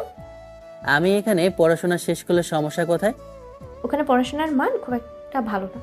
আর দুটো কলেজের ভেতরে ভালো কোনটা, পড়াশোনার মান কোনটাই ভালো? আচ্ছা ঠিক আছে, আপনি দেখি এখন আমার অভিভাবক হয়ে গেছেন। হ্যাঁ না তো, আমি তোমাকে আমার অভিভাবক বানাতে চাই। আচ্ছা সেসব কথা বাদ দাও। আগামীকাল তোমার কলেজে গিয়ে সব কিছু সার্টিফিকেট তুলে নেবা। আচ্ছা আমি সাথে থেকে সব কিছু করে দেবো, ওটা ভালো হবে। হ্যাঁ, আর আজকে আবার সন্ধ্যায় কাজে অফিসে যাওয়া লাগবে। কেন? মনে হচ্ছে কিছুই বোঝে না। আম্মুও সাথে থাকবে, বুঝেছো? জি বুঝলাম। আচ্ছা চুক্তি অনুযায়ী আমার টাকাটা তো দিলেন না। রাতে সব টাকা দিয়ে দেবো। লাগতো না, লাগতো না আপনার টাকা। আমি আপনার থেকে কিচ্ছু নেব না। আমি কি আসতে পারি আপনাদের মাঝে? আরে আসো আসো, কেন পারবেন না? আর শোনো, যদি কোনো মেয়ের পাশে গেছো তাহলে তোমার খবর আছে। আর কোনো মেয়ের চুলের খোপায় তো বেলি ফুল বেঁধে দেওয়ার দূরের কথা। আর তুই শুনে রাখ, আমার বরের আশেপাশে যাবি না। তুই কেমন বোন হলি সেটা আমার দেখার বিষয় না। শোন, তোর পরিচয় হওয়া 35 দিন মতো হলো, আর আমার সাথে পরিচয় বেশ কয়েক মাস। আর আমি ওর বড় বোন হই। তোর থেকে ওর ওপর আমার অধিকার বেশি। ও আমার চুলের খোপায় ফুল বেঁধে দিবে। আগে চিনা, আমার অধিকার আপনার থেকেও বেশি। আর যদি আমি ছাড়া যদি অন্য কোনো মেয়ের চুলে ফুল বেঁধে দিতে দেখেছি না, ওনার হবে, ভালোই হবে, বুঝছেন? আমার ওপর কারো অধিকার নেই। আমি আমার কাজ নেই, কাম নেই, ছোট বাচ্চাদের মতো ঝগড়া করে। আমার কথা শুনে দুজনে মিটমিট করে হাসে। দুপুরে গোসল করে নামাজ পড়ে এলাম। ম্যাম নিচে পার্টিতে বসবে দেখে কিছু বলতে গিয়ে বললাম না। আমি গিয়ে একপাশে বসলাম। মা সবাইকে খাবার দিল। আমি খাওয়া শেষ করে রুমে চলে এলাম। বিকেলে আবারও সবাই কাজে অফিসে আসি। কাজে আমাদের দেখে বললেন, বাহ, আবারও আসলেন? আবারও বিয়ে করে ডিভোর্স করাবেন নাকি? আর কোনো কিছুই হবে না, এটাই শেষ। যা যা পেপার লাগবে এখান থেকে আপনি আপনার কাজ করে নেন। সুবুদ্ধি হলেই ভালো। ওকে দেন তাহলে। কাজে তার কাজ শুরু করলেন। আবারও নতুন করে বিয়েটা হয়ে গেল। ইরা সবাইকে তার বাসায় নিয়ে এলো। আপনি যে এমনভাবে বিয়ে করলেন, আপনার বিজনেস পার্টনারগুলো তো জানলই না। আপনি না, তুমি করে বলো। আমি তোমার বউ, ওকে? তোমার এমনভাবে বিয়ে করা মানালো না। তোমার বিজনেস পার্টনারগুলো তো জানতেই পারলো না। একটা পার্টিতে সবাইকে ইনভাইট করে জানিয়ে দেবো, ওগুলো নিয়ে তোমাকে ভাবতে হবে না। আম্মু কি করছে দেখি। আমিও যাব। দেখি বাসার কাজের মেয়ের সাথে বাসা ঘুরে ঘুরে দেখছে। বাহ ভালো তো। তোমার কাজিন নেই না? মানে মামা, মামি, খালাম্মা, ফুপি, চাচা এরা? সবাই আছে, তবে কারোর সাথে আমার সম্পর্ক ভালো না। এই তুমি কেমন বলবা যে তোমার সাথে কারোর সম্পর্ক ভালো না? আমার ক্যারেক্টার একদম বাজে। এই যে সোজাসুজি মুখের উপরে সত্যি কথা বলে দিই, সেটা বড় হোক বা ছোট হোক, তাই আমাকে কেউ পছন্দ করে না। আর তাই কারোর সাথে আমার কোনো সম্পর্ক নেই। ও আচ্ছা বুঝলাম। একা একা থাকতে খারাপ লাগতো না? কেন লাগবে না? আম্মুও নেই, আব্বুও নেই, কষ্ট প্লাস অনেক খারাপ লাগে, একাকিত্ব ফিল হয়। বাসায় কাজের লোক অনেক আছে, তবুও একা একা লাগে। আর চিন্তা নেই, এখন আম্মু পেয়ে গেছি না। তোমার কোনো আম্মু নেই, ওটা আমার আম্মু। সত্যি এমন না এমন অভিনয় করছে? ছোট বাচ্চাদের মতো স্বভাব। দেখতে থাকি তাহলে বুঝতে পারবো। আচ্ছা নিয়ে যাও। নিয়েছি তো। আম্মু দেখি কাজের মেয়েটার সাথে বেশ গল্প জমিয়েছে। সেটাই তো দেখছি। সময়গুলো কেটে গিয়ে রাত হলো। তিনজনে একসাথে বসে খাবার খেলাম। মাকে একটা রুম দেখিয়ে দিয়েছে। মা মেডিসিন খেয়ে শুয়ে যাও। মেডিসিন শেষ হয়ে যাবে। আগামীকাল গিয়ে নিয়ে আসবো। আচ্ছা তুমি ঠিক মতো খেলে না যে? অসুস্থ কি তুমি? না, আমি ঠিক আছি। কেন জানি ঠিক মতো খেতে পারলাম না। রাত তো অনেক হয়েছে। আমি গিয়ে এবার ঘুমিয়ে পড়ি। আর রাত না জেগে তোমরাও ঘুমিয়ে যাও। জি আম্মু, আম্মু কোনো সমস্যা হলে জানাবে। আরে না মা, কোনো সমস্যা নেই। আর হলে অবশ্যই বলবো, টেনশন করিও না। আমার অনেক ঘুম আসছে, আমি ঘুমিয়ে গেলাম। আল্লাহ হাফেজ। খাওয়া শেষ করে ছাদে চলো, এত সুন্দর করে চাঁদ উঠেছে, মুহূর্তটা এনজয় করবো না? চলো। তারপর খাওয়া শেষ করে ছাদে চলে এলাম। দেখি সুন্দর একটা দোলনা আছে, ওখানে গিয়ে বসলাম। ইশারা করে আমাকে ইরা তার কোলে মাথা রাখতে বলল। আমিও দেরি না করে কোলে মাথা রেখে ওর দিকে তাকালাম। মনে হচ্ছে কত আগে থেকে আমাদের প্রেম চলছে, তাই না? সেটাই মনে হচ্ছে। আচ্ছা, তোমার আপন কেউ নেই? বংশের অনেকে আছে, তবে নানির বাড়ির কারোর সাথে সম্পর্ক নেই, কারণ মা আর আব্বু রিলেশন করে বিয়ে করেছিল। শুনেছি নানারা নাকি অনেক বড়লোক ছিল, মাকে তারা ত্যায্য করে দিয়েছিল। আর আমার দাদা নাকি তাও বাড়ি থেকে আব্বা এবং মাকে বের করে দিয়েছিল। আব্বার কাছে কিছু টাকা ছিল, তাই তখন ওই জমিটুকু কিনে ওভাবে চলার মতো একটা বাড়ি করে আর ছোট একটা চাকরি করত। ওখান থেকেই আমাদের সংসার চলতো। আমার বয়স যখন 10, তখন আব্বা অ্যাক্সিডেন্ট করে মারা যান। তারপর থেকে আমি কাজ করে যেমনভাবে পারি তেমন করে সংসার চালিয়েছি। কখনো খেতে পেয়েছি ঠিক মতো, কখনো পাইনি। তোমরা দেখি অনেক কিছুই সহ্য করেছো, আম্মু বেশি কষ্ট সহ্য করেছে। আচ্ছা, তুমি কি তোমার নানির বাসায় কাউকে চেনো, বা তোমার দাদির বাসার কাউকে? না, আমি কখনো দেখিনি, তো চিনবো কিভাবে? চিনে বলতাম যে আম্মু আর আব্বুকে এমনভাবে কষ্ট দেওয়ার জন্য প্রতিশোধ নিয়ে নিতে। কেমন আব্বু আর আম্মু কে কষ্ট দিয়েছে মেনে নিলে কি এমন ক্ষতি হতো বলো? ছেলে মেয়ে সুখে থাকলেই তো বাবা মায়ের সুখে থাকার কথা, তাই না? আরে ওগুলো বাদ দাও, ওগুলো করার প্রয়োজন নেই। তবে সুযোগ পেলে আমিও ছাড়বো না। শুনেছিলাম তোমার নাকি একটা বয়ফ্রেন্ড ছিল। না, আসলে ছিল একটা প্রতারক। শালা 2-1 দিন পর পর টাকা চাইতো। টাকা কোনো ম্যাটার না, তবে একদিন অন্য বেরির সাথে আমার সামনেই ধরা পড়ে যায়, সেদিনই ব্রেকআপ করে নি। আমি তো তোমাকে এমনি মিথ্যা বললাম। কিন্তু আমি সত্যি কথা বললাম, তবে আগেই বলে দিচ্ছি, আমাকে এটা নিয়ে খোঁজাবা না। আচ্ছা ঠিক আছে, বললাম না কিছু। তোমার কেউ ছিল না? মিথ্যে বলবা না। আমার তো মনে হয় তোমার একটা না, বেশ কয়েকটা গার্লফ্রেন্ড ছিল। আপনার মতো একজন ছিল, শালীর চাকরিজীবী আর বড়লোক ছেলে দেখে আমাকে ভিখারি বলে গেছে। তুমিও কিন্তু এটা নিয়ে খোঁজা দেবা না। আচ্ছা ঠিক আছে, তবে ওই বেরিকে ধন্যবাদ, তোমাকে রেখে চলে গেছে, তাই এখন তুমি আমার। আচ্ছা, ওর এবং ওর বরকে একদিন ইনভাইট করি না, কি বলো? যখন পার্টি দিবা তখন না হয় করা যাবে। আর তোমার বয়ফ্রেন্ডকেও ডাকবা, তাহলে আরো জমে যাবে। ঠিক ঠিক, আর আজকে এমনভাবে গল্প করে করেই রাত কাটাবো। আচ্ছা সেইটাই তো। আচ্ছা ট্রাই ইট বলেই এক লাফে উঠে দাঁড়িয়ে গেছি। আমার এমনভাবে ওঠাতে ঘাবড়ে গেল। আরে তেমন কিছু হয়নি। তাহলে এমনভাবে উঠলে কেন, কোনো সমস্যা? না তো, তবে দেখি বলে ইরাকে কোলে তুলে নিলাম। কি হলো, এমনভাবে তাকিয়ে আছো কেন? না, আসলে এখন অনেক লজ্জা করছে। রুমে চলো, সব লজ্জা লেজ গুটিয়ে পালিয়ে যাবে। বলে কোলে নিয়ে চলে এলাম রুমে। বকে মুখ লুকিয়ে রেখেছিল। এসে বিছানায় বসিয়ে বললাম, এমনভাবে রুম কবে কে সাজিয়েছে? কাজের লোক দিয়ে সাজিয়ে দিয়েছে। আচ্ছা সেটা বড় কথা নয়, বড় কথা হচ্ছে আমার কিন্তু অনেক লজ্জা করছে। আচ্ছা, নতুন জীবনের শুরুটা কি ভালোভাবে শুরু করা বেটার না? তোমার কথা ঠিক বুঝলাম না, বুঝিয়ে বলো। নামাজ পড়ে নতুন জীবন শুরু করি। আচ্ছা তুমি নামাজ পারো? মা কিন্তু নামাজ না পড়লে সহ্য করতে পারে না। আমি যে এতবার হবার পরেও কত মার খেয়েছি তার ঠিক নেই। না, তবে আম্মু থেকে সব শিখে নেব। আচ্ছা, যখন অমনভাবে বলছো তখন চলো নামাজ পড়ে নি। তারপর দরজা লাগিয়ে অজু করে নামাজ পড়ে এলাম। এটা কি ওয়াশরুম না একটা আস্ত রুম বুঝলাম না, সেটা বড় কথা নয়। তারপর অজু করে এসে নামাজ পড়ে ঝাঁপিয়ে পড়লাম ইরার ওপর। ঠোঁট থেকে শুরু করলাম, তারপর আস্তে আস্তে কাঁধে, তারপর না থাক, আর পরে কিছু বলা যাবে না। কিছুক্ষণ পরে দুজনের শরীরের উপর একটা মাত্র চাদর, শরীরে কোনো কাপড় নেই। এই চলো না, আরেকবার হয়েছে। একবারে কথা নেই, কাজ বেশি। তারপর ওই কিছু কিছু আর কি। পরের দিন সকালে, এই যে ওঠো গো, সকাল হয়ে গেছে। দেখো গিয়ে আম্মু রান্না বান্না শুরু করেছে। আমি রান্নাঘরে গিয়ে দেখি উনি রান্না করে। হাত ধরে টান দিয়ে বকের উপর ফেলে দিয়ে বললাম, তুমি রান্নাও করো? যে রাধে সে চুলো বাঁধে, আমার খাবার আমি নিজেই রেডি খাই। কপালে একটা চুমু দিয়ে বললাম, বাহ ভালোই তো। আমি ভাবলাম হয়তো এগুলো তুমি তোমার কাজের লোকজন করে। আমি আমার নিজের কাজগুলো নিজেই করি। এখন ছেড়ে উঠে ফ্রেশ হয়ে নাও, ছাড়ো ছাড়ো। ছেড়ে দেওয়ার জন্য কি এমন ভাবে ধরেছি নাকি? আচ্ছা আসো আরেক রাউন্ড গেম খেলি, হ্যাঁ কি বলো? আগে চিনি, এখন কোনো কিছুই হবে না। ছাড়ো আমাকে, আরে ছাড়ো না। একটু টেনে ঠোঁটের সাথে ঠোঁট মিলিয়ে কিস করতে লাগলাম। একটু পরে ছেড়ে দিতে ছে, বাসি মুখে কিস করলো। ছাড়ো বলছি, ছাড়ো। আরো শক্ত করে টেনে উপরে শুয়ে বললাম, আমি তো ছাড়ছি না। দরজা খোলাই আছে, কাজের লোক এদিকে কেউ আসবে না, কিন্তু আমিও তো ডাকতে আসতে পারি। ছাড়ো বলছি, ছাড়ো। আরে ছাড়ো না।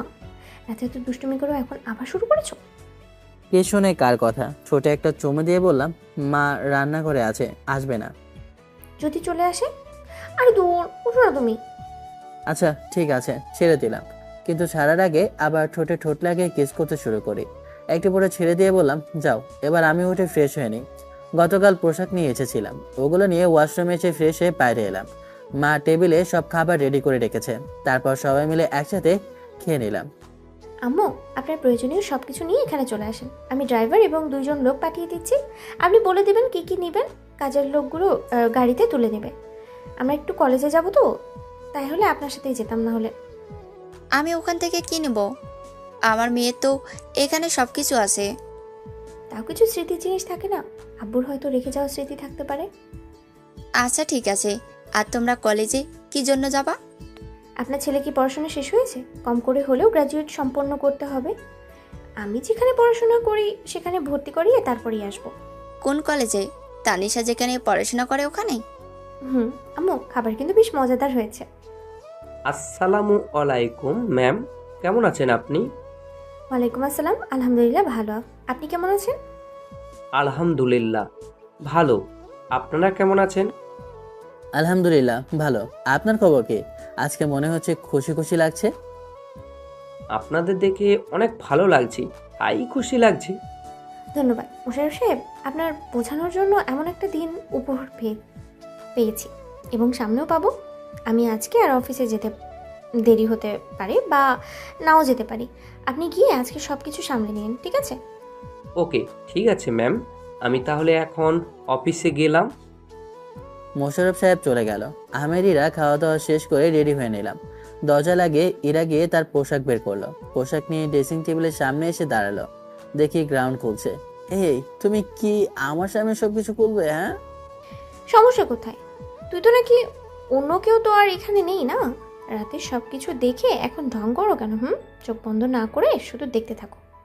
আমার বউ তো দেখি অনেক রোমান্টিক। বউ এমন রোমান্টিক থাকলে কি আর চাই। আচ্ছা আমি দেখছি। পোশাক খুলে সায়া আর ব্লাউজ পরে শাড়ি পরতে পরতে বলল, নাও আমার শাড়ি পরতে সাহায্য করো। ওকে। ওকে উঠে গিয়ে হাঁটু কেড়ে বসে নাভি থেকে চুমু দিলাম। এরা একটু কেঁপে উঠলো। এই, এসব কি করছো? এখন একদম কোনো দুষ্টুমি হবে না। আচ্ছা দাও। তারপর শাড়ি কুচি ধরতে ইরা শাড়ি পরতে লাগলো। আমি মাঝে মাঝে ওর পেটি স্পর্শ করতে থাকি আর ইরা হাত সরিয়ে দিতে থাকে। শাড়ি পরা শেষ হতেই কুচি ধরে উঠে শাড়ির কুচি কুচি দিয়ে কানের কাছে টেনে কোমর ধরে নিজের শরীরের সাথে চেপে ঠোঁটে একটা চুমু দিলাম। ইরা আমার মুখের দিকে তাকিয়ে আছে। কি হলো, এমন ভাবে দেখো কেন? তুমি তো দেখি আমার থেকেও বেশি রোমান্টিক। ওই একটু একটু মন চাইছে এমন ভাবে ঝরিয়ে ধরে রাখি। ইরাকে ঘুরিয়ে পেছন থেকে জড়িয়ে ধরে আয়নার দিকে তাকিয়ে বললাম, আমার বউটাকে অনেক সুন্দর লাগছে তো। আমার কিন্তু লজ্জা করে। স্কার্ফ আছে না? নীল একটা স্কার্ফ বা হিজাব হলে আমার বউটাকে আরো সুন্দর লাগতো। নীলপরি মনে হতো। না, আসলে আমার কাছে কোনো স্কার্ফ বা হিজাব কিছু নেই। কিনে নিতে হবে। চুল থেকে কি সুন্দর ঘ্রাণ আসে, পাগল করে দিয়েছে। ইচ্ছে করছে এমন ভাবে জড়িয়ে ধরে থাকি। হয়েছে, এখন আর বেশি প্রেম দেখাতে হবে না, এখন চলো। ওকে চলো। ঘুরিয়ে কপালে একটা চুমু দিয়ে বললাম, শাড়ি ভালোভাবে পরা হয়েছে নাকি দেখি। হয়েছে। আগে মার্কেটে গিয়ে হিজাব নিয়ে পরে তারপর কলেজের দিকে যাওয়া হবে। আগে যে যে দেখেছে, এখন থেকে শুধু আমার বউকে আমি দেখবো, অন্য কেউ দেখতে পারে না। বোরখা পরতে হবে, শাড়ি গ্রাউন্ড আর সব বাসায় যখন তখন পরবা। আর বাইরে গেলে শুধু বোরখা। আমি শুধু আমার বউকেই দেখবো, আর কাউকে দেখতে দেবো না। তাই? আচ্ছা ঠিক আছে জানো, আপনার কথা মতোই কাজ হবে। এখন চলুন তো। তারপর মাকে বলে চলে আসি। ড্রাইভারকে নিয়ে নি। ইরার গাড়ি ইরা ড্রাইভ করছে। একটু পরে মার্কেটে চলে আসি। এসে একটা হিসাব নিয়ে পরে নিল। এই এখন অনেক সুন্দর লাগছে, এবার যাওয়া যাক। তারপর আমার কলেজে এসে সার্টিফিকেট থেকে আর সব কিছু নিয়ে ওর ভার্সিটিতে এলাম। আমি বললে নিশ্চিত আজকে এগুলো পেতাম না। এরা সাথে ছিল, সেই পেয়ে গেছি।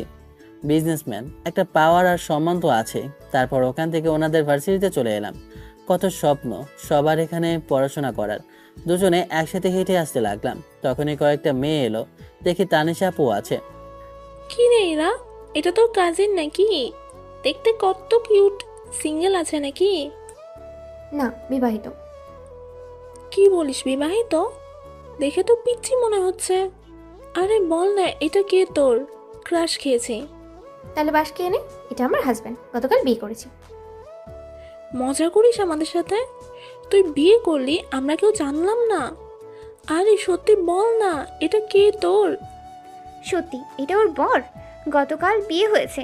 তোদের বলি না, আমার একটা ভাই আছে, এটা সেটা। তানিশা আপুর কথা শুনে সবাই এবার অবাক হয়ে ইরার দিকে তাকিয়ে আছে। তুই বিয়ে করে নিয়েছিস সত্যি? আর বিয়ে করলি তো করলি, তোর থেকে ছোট কে? তো সমস্যা কোথায়? আবার এই পিচ্চিকে দেখি নাকি ক্রাশ খেলি, তারপরে আরও কত কি। আর ছোট বলে কি পারে না নাকি? কোথায় কোনো সমস্যা হলো না তো? এত সুন্দরভাবে এই ফার্স্ট নাইট কাটিয়ে দিলাম। আচ্ছা তোমরা কথা বলো, আমি এখান থেকে যাই। তোর পিচ্ছি বরকে এমনভাবে লজ্জা দিলি, সে তো চলে যেতে চাইছে। আচ্ছা এমনভাবে বিয়ে করলি কেন? কিছু সমস্যার জন্য এমনভাবে বিয়ে করা। তবে সবাইকে ইনভাইট করে জানিয়ে দেবো, সমস্যা নেই। ও আচ্ছা, তানিশা মনে হয় এটা জানতো, তাই না? জানতো, তবে তাকে বারণ করেছিলাম, তাই তোদের কিছু বলেনি। আচ্ছা, আমরা প্রিন্সিপালের রুম থেকে আসছি। বাচ্চা মানুষ তো, পড়াশোনা করেনি, তাই ভর্তি করিয়ে দিই। যা যা, তোর দেখি তানিশা আপু ওই আপুর মুখটা চেপে ধরেছে। এদের মুখে কোনো কিছুই আটকায় না। ওটা বললেও খাওয়া হবে, না বললেও খাওয়া হবে। চলো চলো, এদের কাছে থাকলে লজ্জা ছাড়া আর কিছুই পাবো না। এরা আমার হাত ধরে টানতে টানতে নিয়ে যেতে লাগলো। সব কয়টা হাসাহাসি করছে। এদের সাথে থাকলে লজ্জা ছাড়া আর কিছুই পাওয়া যাবে না। খুব বুঝতে পারছি। তারপর প্রিন্সিপালের সাথে কথা বলে কাজ শেষ করে চলে আসি। প্রিন্সিপাল বলল আগামীকাল থেকেই নাকি ক্লাস করতে পারি। দেখি ওই আপুগুলো এখনো দাঁড়িয়ে আছে। ওদের কাছে যেতেই, চলে যাবি? একটু মার্কেটে যাবো, তারপর ওখান থেকে অফিসে যেতে হবে। আচ্ছা, আমাদের দুলাভাইকে রেখে যা, একটু আদর যত্ন খেয়ে যাবে। চুপ! আমার পিচ্চি কিউট বরের দিকে একদম নজর দিবি না, দিলে তোদের সব কয়টার খবর আছে। আর তানিশা, নজর রাখা তোর দায়িত্ব থাকবে। আহা, এমন করছিস কেন? তোর বয়ফ্রেন্ডকে নিয়ে বলতাম, তখন তো এমন মাইন্ড করতি না। তখন কত কি বলেছিস, আর এখন দিতে চাচ্ছিস না কেন? থাক তোরা, আমরা যাই। এই চলো। আর এগুলো থেকে সবসময় দূরে দূরে থাকবা, এটাই ভালো হবে। আহা, বরের প্রতি কি ভালোবাসা! অনেক বর বলে কথা, ভালো তো বাসবই। এই চলো চলো, অনেক কাজ আছে। কথাটা বলে হাতে ধরে হাঁটতে লাগলো। মনে হচ্ছে আমি ছোট একটা বাচ্চা, কিচ্ছু বুঝি না, কিছু জানিও না, কিছু চিনিও না। তারপর মার্কেটে গিয়ে কিছু পোশাক নিয়ে বাসায় চলে আসে। আমাকে বাসায় রেখে ইরা অফিসে চলে যায়। বসে আছি, তখন ফোনটা বেজে উঠলো। ফোনের দিকে তাকিয়ে দেখি মাসুম ফোন দিয়েছে। রিসিভ করে বললাম, কিরে বন্ধু, কি অবস্থা? আমার তো ভালো, কিন্তু তোদের কি অবস্থা? আন্টিকে দেখেছি সব কিছু নিয়ে কোথায় যেন গেল। ওই যে আমার বউয়ের বাসায়। মাকে কিভাবে যে কনভিন্স করেছি আমি জানি। মা আমাদের বাড়ি ছেড়ে আমার বউয়ের বাসায় থাকতে রাজি হয়েছে। আর গতকাল আবার বিয়েটাও হয়েছে। বাহ, ভালোই তো। সারা জীবন সুখে শান্তিতে থাক, সেই দোয়া করি। আচ্ছা বন্ধু, আমাকে একটা কাজের ব্যবস্থা করে দিতে পারবি না? পড়াশোনা করে ভালো একটা রেজাল্ট কর, তখন না হয় তোকে ভালো কোনো একটা চাকরিতে লাগানো যাবে। তারপর মাসুমের সাথে কিছুক্ষণ কথা বলে ফোন রেখে দিলাম। শুয়ে বসেই দিন কেটে গেল। দুপুরে ফোন দিলাম কয়েকবার, রিং হওয়ার পর রিসিভ করলো। কি করো গো? এই তো বসে আছি, এখন লাঞ্চ করব। ও আচ্ছা, খুব ভালো লাগছে না। মা তো বাসাতে ওদের সাথে কথা বলছে, তাই দিন কেটে যাচ্ছে। কিন্তু আমার একা বসে এমনভাবে কাটতে চাইছে না। তাই আগামীকাল থেকে তুমিও ভার্সিটিতে যাওয়া শুরু করো। হয় টিভি দেখো, আর না হয় ফোন। তাহলে তো সময় কোনো দিক দিয়েই চলে যাবে, বুঝতে পারবে না। আচ্ছা, তোমার বা আম্মুর খাওয়া হয়েছে? আম্মুর হাতে রান্নাটা মিস করে গেল। এসে খেয়ে গেলেই তো পারো। যেতে আসতে অনেকটা সময় লেগে যায়। আচ্ছা, তোমার কাছে তো ফোন নেই, তাই না? টাকা আছে, কিন্তু নেওয়া হয়ে ওঠেনি। আমি ভেবেছিলাম এরকম আর হয়ে গেছে আরেক রকম, তাই ফোন করে কিনিনি। ভেবেছিলাম তোমার কাছ থেকে যে টাকা পাবো ওগুলো দিয়েই কোনো একটা ব্যবসা করব। তাই ওই টাকা খরচ করে ফোন কিনে নাই। তবে এখন একটা ফোন নেব ভাবছি। ও আচ্ছা, তোমার কি ফোন পছন্দ, মানে কোন ব্র্যান্ডের? বাটন একটা ফোন ইউজ করি, এত ব্র্যান্ড জেনে আমার কি হবে? ওই একটা কম দামের ভিতরে হলেই হয়ে যাবে আমার। বিকেলে গিয়ে ভাবছি কিনে নিয়ে আসবো। থাক, কোথাও যাওয়া লাগবে না, আমি ফোন নিয়ে চলে আসবো। আর শোনো না, miss you. I need you. তাই? I need you baby. এত হর্নি হয়ে লাভ নেই, তুমি গিয়ে এখন লাঞ্চ করো, আমিও যাই মায়ের হাতে খাবার খাই। ওকে ঠিক আছে, আমি রাতে আম্মুর থেকে খাইয়ে নেব, সমস্যা নেই। আচ্ছা বাই, খেয়ে নাও। Okay bye. এরা ফোন কেটে দিল। আমি ফোন রেখে বাইরে এসে আমি আর মা খাবার খেয়ে নিলাম। রুমে এসে দিলাম ঘুম। ঘুম থেকে উঠে ফ্রেশ হয়ে ছাদে এসে দোলনায় বসে আছি চুপচাপ, আর চারপাশে গাছপালা দেখছি। আশেপাশে বসে কিছু ফুল আর ফলের গাছ আছে, ওগুলোই দেখা। এখন বিকেলে পাখিগুলো কিচিরমিচির আওয়াজ করছে, শুনতে ভালোই লাগছে। বাতাসে ফুলের সুবাস কেমন একটা মাতাল করে দিচ্ছে। এমন সুবাস আসে কোথা থেকে? বাম সাইডে তাকিয়ে দেখি বেশ কয়েকটা বেলি ফুলের গাছ। রাতে তো এই সব খেয়াল করিনি। পাশে ওই রকম ফুল থাকলে কি অন্য ফুলের দিকে নজর যায় নাকি? গাছের দিকে এগিয়ে গেলাম। বাসার পেছন সাইডে দেখি বাহারি ফুলের গাছ। ছাদ থেকে নেমে বাড়ির পেছনটা ঘুরতে লাগলাম। একটা বসার জায়গা বানানো আছে, ওইটাই গিয়ে বসলাম। বেশ কিছুক্ষণ পরে ফোনটা বেজে উঠলো। ফোনের স্ক্রিনে তাকিয়ে দেখি এরা ফোন দিয়েছে। রিসিভ করতেই, কোথায় আছো তুমি? এই তো বাড়ির পিছন দিকে। তুমি কোথায়? আমি বাসায়, রুমে। ও আচ্ছা, আসি, ওয়েট। ফোনটা কেটে চলে আসি। এসে রুমে এসে দেখি বিছানায় বসে আছে। কি ব্যাপার, কি অবস্থা? এই তো ভালো, খুব ফুরফুরে মেজাজে আছো মনে হচ্ছে। ওই একটু একটু। এরা একটা ব্যাগ হাতে ধরিয়ে দিল। দেখি একটা ফোন বের করে বুঝতে পারছি বেশ অনেক দামি ফোন আছে। এত দামি ফোন নেওয়ার কি খুব প্রয়োজন ছিল? যত নিয়েছে নিয়েছে, এখন থেকে এটা ইউজ করবা। আর এখন একটা চুমু দাও। I am hungry, I need your kiss. Kiss খেয়ে পেট ভর্তি হয় নাকি? হ্যাঁ baby, I need your lip, I need your kiss, I need your hug. দরজা আটকে এসে শুরু হলো ঠোঁটের উপর অ্যাটাক। একটু পরে ছেড়ে দিয়ে কপালে একটা চুমু দিয়ে বললাম, হয়েছে? বাকিটা রাতের জন্য রেখে দিলাম। হুম, মাথায় শুধু এখন এগুলোই ঘুরে বেড়ায়, তাই তো? ইয়া বেবি, আর আমার একটা নাও। এত তাড়াতাড়ি? আমি তো এখনো বেবি হয়ে আছি। কম করে আরো 3 বছর পরে। আচ্ছা ওইসব বাদ দাও, চেঞ্জ করে ফ্রেশ হয়ে নাও। আমি ততক্ষণে ফোন দেখি। এরা চেঞ্জ করে ফ্রেশ হতে গেল। আমি আমার ফোন রেখে সিম কার্ড খুলে যেটা নিয়ে এলো এটাই লাগিয়ে নিলাম। এমনভাবে আজকে পার হয়ে গেল। পরের দিন সকালে উঠে, এই তোমার হয়েছে? ভেতরে চলে আসো। না, তুমি ফ্রেশ হয়ে বের হয়ে এসো, তারপর আমি ভেতরে যাব। আমি দরজা খোলা শব্দ পেলাম। কিছু না বলে হাত ধরে টেনে দরজা লাগিয়ে দিয়ে দেয়ালের সাথে চেপে ধরে বলল, মাঝে মধ্যে এমন আনরোম্যান্টিক হয়ে যাও কেন? সবসময় রোমান্টিক মুডে থাকলে কি চলে নাকি? দুজনে একসাথে শাওয়ার নিয়ে বের হলাম। এরা আজকেও শাড়ি পরলো। আমার যা কাজ, একটু পরে খেতে আসে। খাওয়া শেষ করে বললাম, মা থাকো, যাই ভার্সিটিতে। আম্মু থাকেন, যাই। দুজনে সাবধানে যাওয়া আসা করবা। বেঁচে থাকার সম্বল আগে একজন ছিল, এখন 2 জন হয়েছ। আমি কিন্তু কাউকে হারাতে চাই না। দুজনেই সাবধানে যাওয়া আসা করবা, ওকে? ইরা গিয়ে মাকে জড়িয়ে ধরলো। চোখে পানি চিকচিক করছে। পাগল মেয়ে, কান্না করো কেন? খুশিতে আম্মু, আমি এগুলো মিস করে দিয়েছি, এগুলো মিস করেছি। আমি তখন বুঝিনি আব্বু কি নিজের মন মতো চলেছি। এখন আমার অনেক আফসোস হয়, কষ্ট হয়। এখন আর করতে হবে না, আর কষ্ট পেতে হবে না। আমি তো আছি, তাই না? যদিও আমি আছি, কিন্তু আপন মা বাবার মতো তো হতে পারবো না। তবে আমার যতটুকু শক্তি আছে সেটা দিয়ে দুজনকে আগলে রাখবো, ভালোবাসবো, আদর যত্ন করব। আর ভুল করে নিজের মেয়ের মতো করে কিন্তু শাসন করতে হবে। আচ্ছা ঠিক আছে, এবার কান্না থামো, অনেক কান্না করলা। দুজনে সাবধানে যাও, ওকে? আল্লাহ হাফেজ। আল্লাহ হাফেজ। মা ইরার গালে একটা চুমু দিল।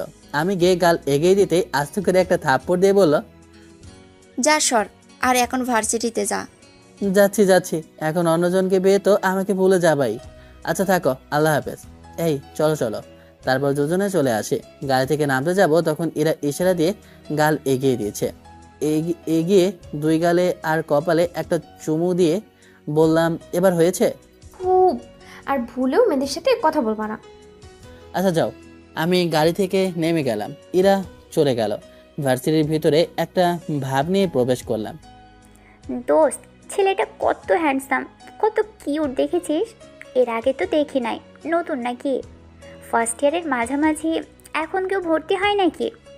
হয়তো ট্রান্সফার নিয়ে এসেছে। বড় লোক আছে মনে হয় অনেক। সব ব্র্যান্ডের পোশাক আর শু। পটাতে পারলে গিয়ে পটিয়ে নে, জীবন একেবারে ঝাঁকানাকা হয়ে যাবে। সেটাই তো দেখছি। দাঁড়া, গিয়ে দেখছি। আচ্ছা, যদি গার্লফ্রেন্ড থাকে তখন কি হবে? থাকতেই পারে, সমস্যা কোথায়? সব আমি ভাগিয়ে দিব। যা যা, না হলে তোর আগে কেউ প্রপোজ করে বসে থাকবে। হাঁটতে হাঁটতে আসি, তখন সামনে এসে একটা মেয়ে এসে দাঁড়ালো। এই যে হিরো, ভার্সিটিতে আজকে নতুন মনে হচ্ছে। জি, আজকে নতুন ট্রান্সফার হয়ে এসেছি। বাহ, আচ্ছা, আই লাভ ইউ। প্রথম দেখাতেই আপনাকে আমার ভালো লেগেছে। মুচকি এসে বললাম, আমি বিবাহিত। বিশ্বাস হলো না। এই বয়সে কে বিয়ে করে শুনি? লাইফ এনজয় করবে, তারপর এই বিয়ে শাদী। সত্যি আমি বিবাহিত। বিশ্বাস হলো না। আপনি মিথ্যা বলছেন। সরাসরি বলেন যে পছন্দ না। এমনভাবে মিথ্যা বলার প্রয়োজন কি আছে? আচ্ছা, আপনাকে মিথ্যা বলে আমার লাভ কোথায়? আপনি কত কিউট আছেন, সুন্দর আছেন। কেউ কি রিজেক্ট করতে পারবে? সিঙ্গেল থাকলে তো আমি আপনার প্রস্তাবে এতক্ষণে রাজি হয়ে যেতাম। সমস্যা নেই, তাও প্রেম করব। এই ছেমরি, কার জিনিসের দিকে হাত দিয়েছিস জানিস তুই? জানতে পারলে তোর চোখ তুলে হাতে ধরিয়ে দিবে। আপু আপনি? আর আমার বান্ধবী ইরাকে তো তুই ভালোভাবেই চিনিস। আজ তো একটা গন্ডি। ওই সিনিয়র ভাইয়াটা কি যেন বলেছিল, তখন এমনভাবে মাইর দিল যে হাত ভেঙে দিয়েছে। এমনভাবে কেউ কাউকে মারে, কিন্তু আপনার বান্ধবীর সাথে এনার সম্পর্ক কোথায়? এটা ওর বর। সামান্য গালি নেওয়ার কারণে যদি মারে, তাহলে ওর দিকে চোখ দিলে তোর অবস্থা কি হবে ভাব। তোর চোখ তুলে তো মার্বেল খেলবে। মেয়েটা আর কোনো উত্তর দিল না, এক প্রকার দৌড়ে চলে গেল। আমার বউয়ের এই সব গুণও আছে, না জানি আর কি কি গুণ আছে। তো দুলা ভাই, কি অবস্থা আপনার? আমার বান্ধবীকে সুখ দিতে পারছেন তো? তানিশা আপু আছে, তাই আপনাকে কিছু বললাম না। উনি আমার বড় বোন বলে কথা, না হলে উত্তরটা ভালোভাবেই দিয়ে দিতাম। আর আপনার বান্ধবীকে জিজ্ঞেস করলে পেয়ে যাবেন। তাই? আচ্ছা বলেন, কেমন আছেন আপনি?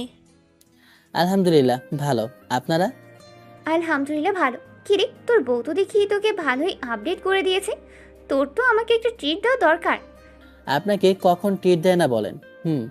ওই রকম বড় কিছু দিতে পারি না, কিন্তু আমি আমার সাধ্য অনুযায়ী তো দিই। সেটা ঠিক আছে, এবার বড় কিছু গিফট লাগবে। আচ্ছা, তাহলে স্যারের সাথে কথা বলবো, সমস্যা নেই। স্যার আর আমি মিলে গিফটের ব্যবস্থা করে দেব। কুত্তা, থাক, তোর গিফট দেওয়া লাগবে না। আচ্ছা, আন্টি কেমন আছে? শরীরের অবস্থা কেমন? আলহামদুলিল্লাহ ভালো। তোমার বাসায় সবাই কেমন আছে? সবাই ভালো। আচ্ছা, ফার্স্ট ইয়ারের ক্লাস কোনটা? 3 তলায় সিঁড়ি দিয়ে উঠেই ডান পাশের রুমটা। আচ্ছা ঠিক আছে, আমি আমার ক্লাসে যাই, তারপর ওখান থেকে ক্লাসে চলে এলাম। বান্ধবী, কি হলো? গেলি আর চলে আসলি যে? সুস্থ থাকলে অনেক ভালো ছেলে পাওয়া যাবে। এর দিকে নজর না দেওয়া আমার জন্য সব থেকে ভালো। এমন কথা বলিস কি জন্য? ব্যাডা বিবাহিত।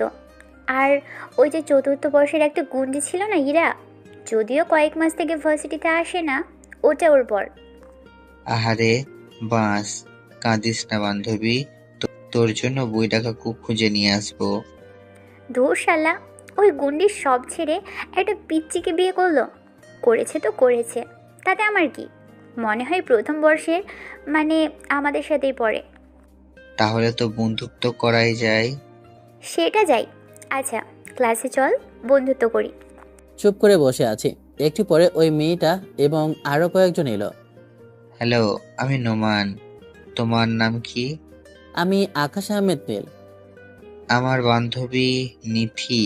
এই যে এটা, ক্রাশ খেয়ে প্রপোজ করতে গেল, কিন্তু আজলা মাছ খেয়ে ফিরে এলো। চুপ করবি তুই? আচ্ছা, ফ্রেন্ড তো হওয়াই, তাই না? ফ্রেন্ড হয়ে যায়। আচ্ছা, আজকে থেকে ফ্রেন্ড, তবে হুট করেই তুই করে বলতে পারবো না। ওটা বলার জন্য সময় দিতে হবে। আচ্ছা ঠিক আছে, আজকে থেকে আমরা বন্ধু। সে যে আমার ভার্সিটির জীবন শুরু হলো। 3 বছরের মাথায় পড়াশোনার পিছনে বাস গুঁজে দিয়ে দাঁড় করিয়ে রেখেছি, কারণ আমার কিউট একটা মেয়ে হয়েছে, তাই আমাকে অফিসে যাওয়া লাগে বেশ কয়েক মাস থেকে। এই 3 বছরের ভিতরে ঝগড়া, রাগ, অভিমান সবকিছু ছিল। মাঝে মধ্যে মেয়েরা প্রপোজ করলে আমার পরিচয় জানার পর সাহস পায়নি আর কিছু বলতে। বুঝতে পেরেছি ওর এই ভার্সিটিতে বেশ দাপট ছিল। রাজনীতির সাথে জড়িত আছে কিনা জিজ্ঞেস করাতে বলে, আমার বিজনেস রেখে রাজনীতি করতে যাব কোন দুঃখে? সব পয়সার খেলা বুঝেছ? টাকা আছে মানে এমপি ওসি থেকে সবাইকে পকেটে রাখতে পারবা। ভার্সিটিতে থাকতে অনেক কিছুই ঘটেছিল, ওগুলো অন্য কোনো একদিন বলবো। অফিস থেকে এসেই দেখি মা, ইরা আর আমার মেয়ে বসে আছে। আমার মেয়ের নাম অনামিকা তাবাসসুম ইমা। আমি গিয়ে আমার মেয়েকে মায়ের কোলে থেকে তুলে নিয়ে ইরার পাশে বসলাম। এগুলো চেঞ্জ না করে বসলা যে? আরে পরে চেঞ্জ করা যাবে, এখন আমি আমার মেয়েকে একটু আদর করে দিই। সেটাই করো। আমাকে তো তুমি এখন ভুলে গেছো। আমার থেকে মেয়েকেই বেশি পছন্দ হচ্ছে। যদি জানতাম এমন হবে তাহলে বেবি নিতামই না। আমার ভালোবাসার বেশিরভাগই এখন ভাগ বসিয়ে দিয়েছো। তাই না? পাশে তাকিয়ে দেখি মা উঠে চলে গেছে কবে। সোনা, তোমারে তো ভালোবাসবো, আদর করবো রাত 12টার পরে। ভালোবাসা আদর জমাই তো 12টার পরে। লাগবে না তোমার ভালোবাসা, তোমার ভালোবাসা তোমার কাছেই রাখো। আচ্ছা ঠিক আছে, ভালোবাসা আদর যত্ন সব আগের মতোই হয়ে যাবে। দিনগুলো এমন আনন্দের মধ্যে দিয়ে যেতে লাগলো। আমাদের জন্য সবাই দোয়া করবেন যেন এমনভাবে সুখে শান্তিতে থাকতে পারি। গল্পটা এখানেই শেষ করলাম। কার কাছে কেমন লাগলো জানি না, তবে ভালো লাগলে লাইক, কমেন্ট, শেয়ার করবেন। ধন্যবাদ। আল্লাহ হাফেজ, tata, bye bye, have fun, খোদা হাফেজ।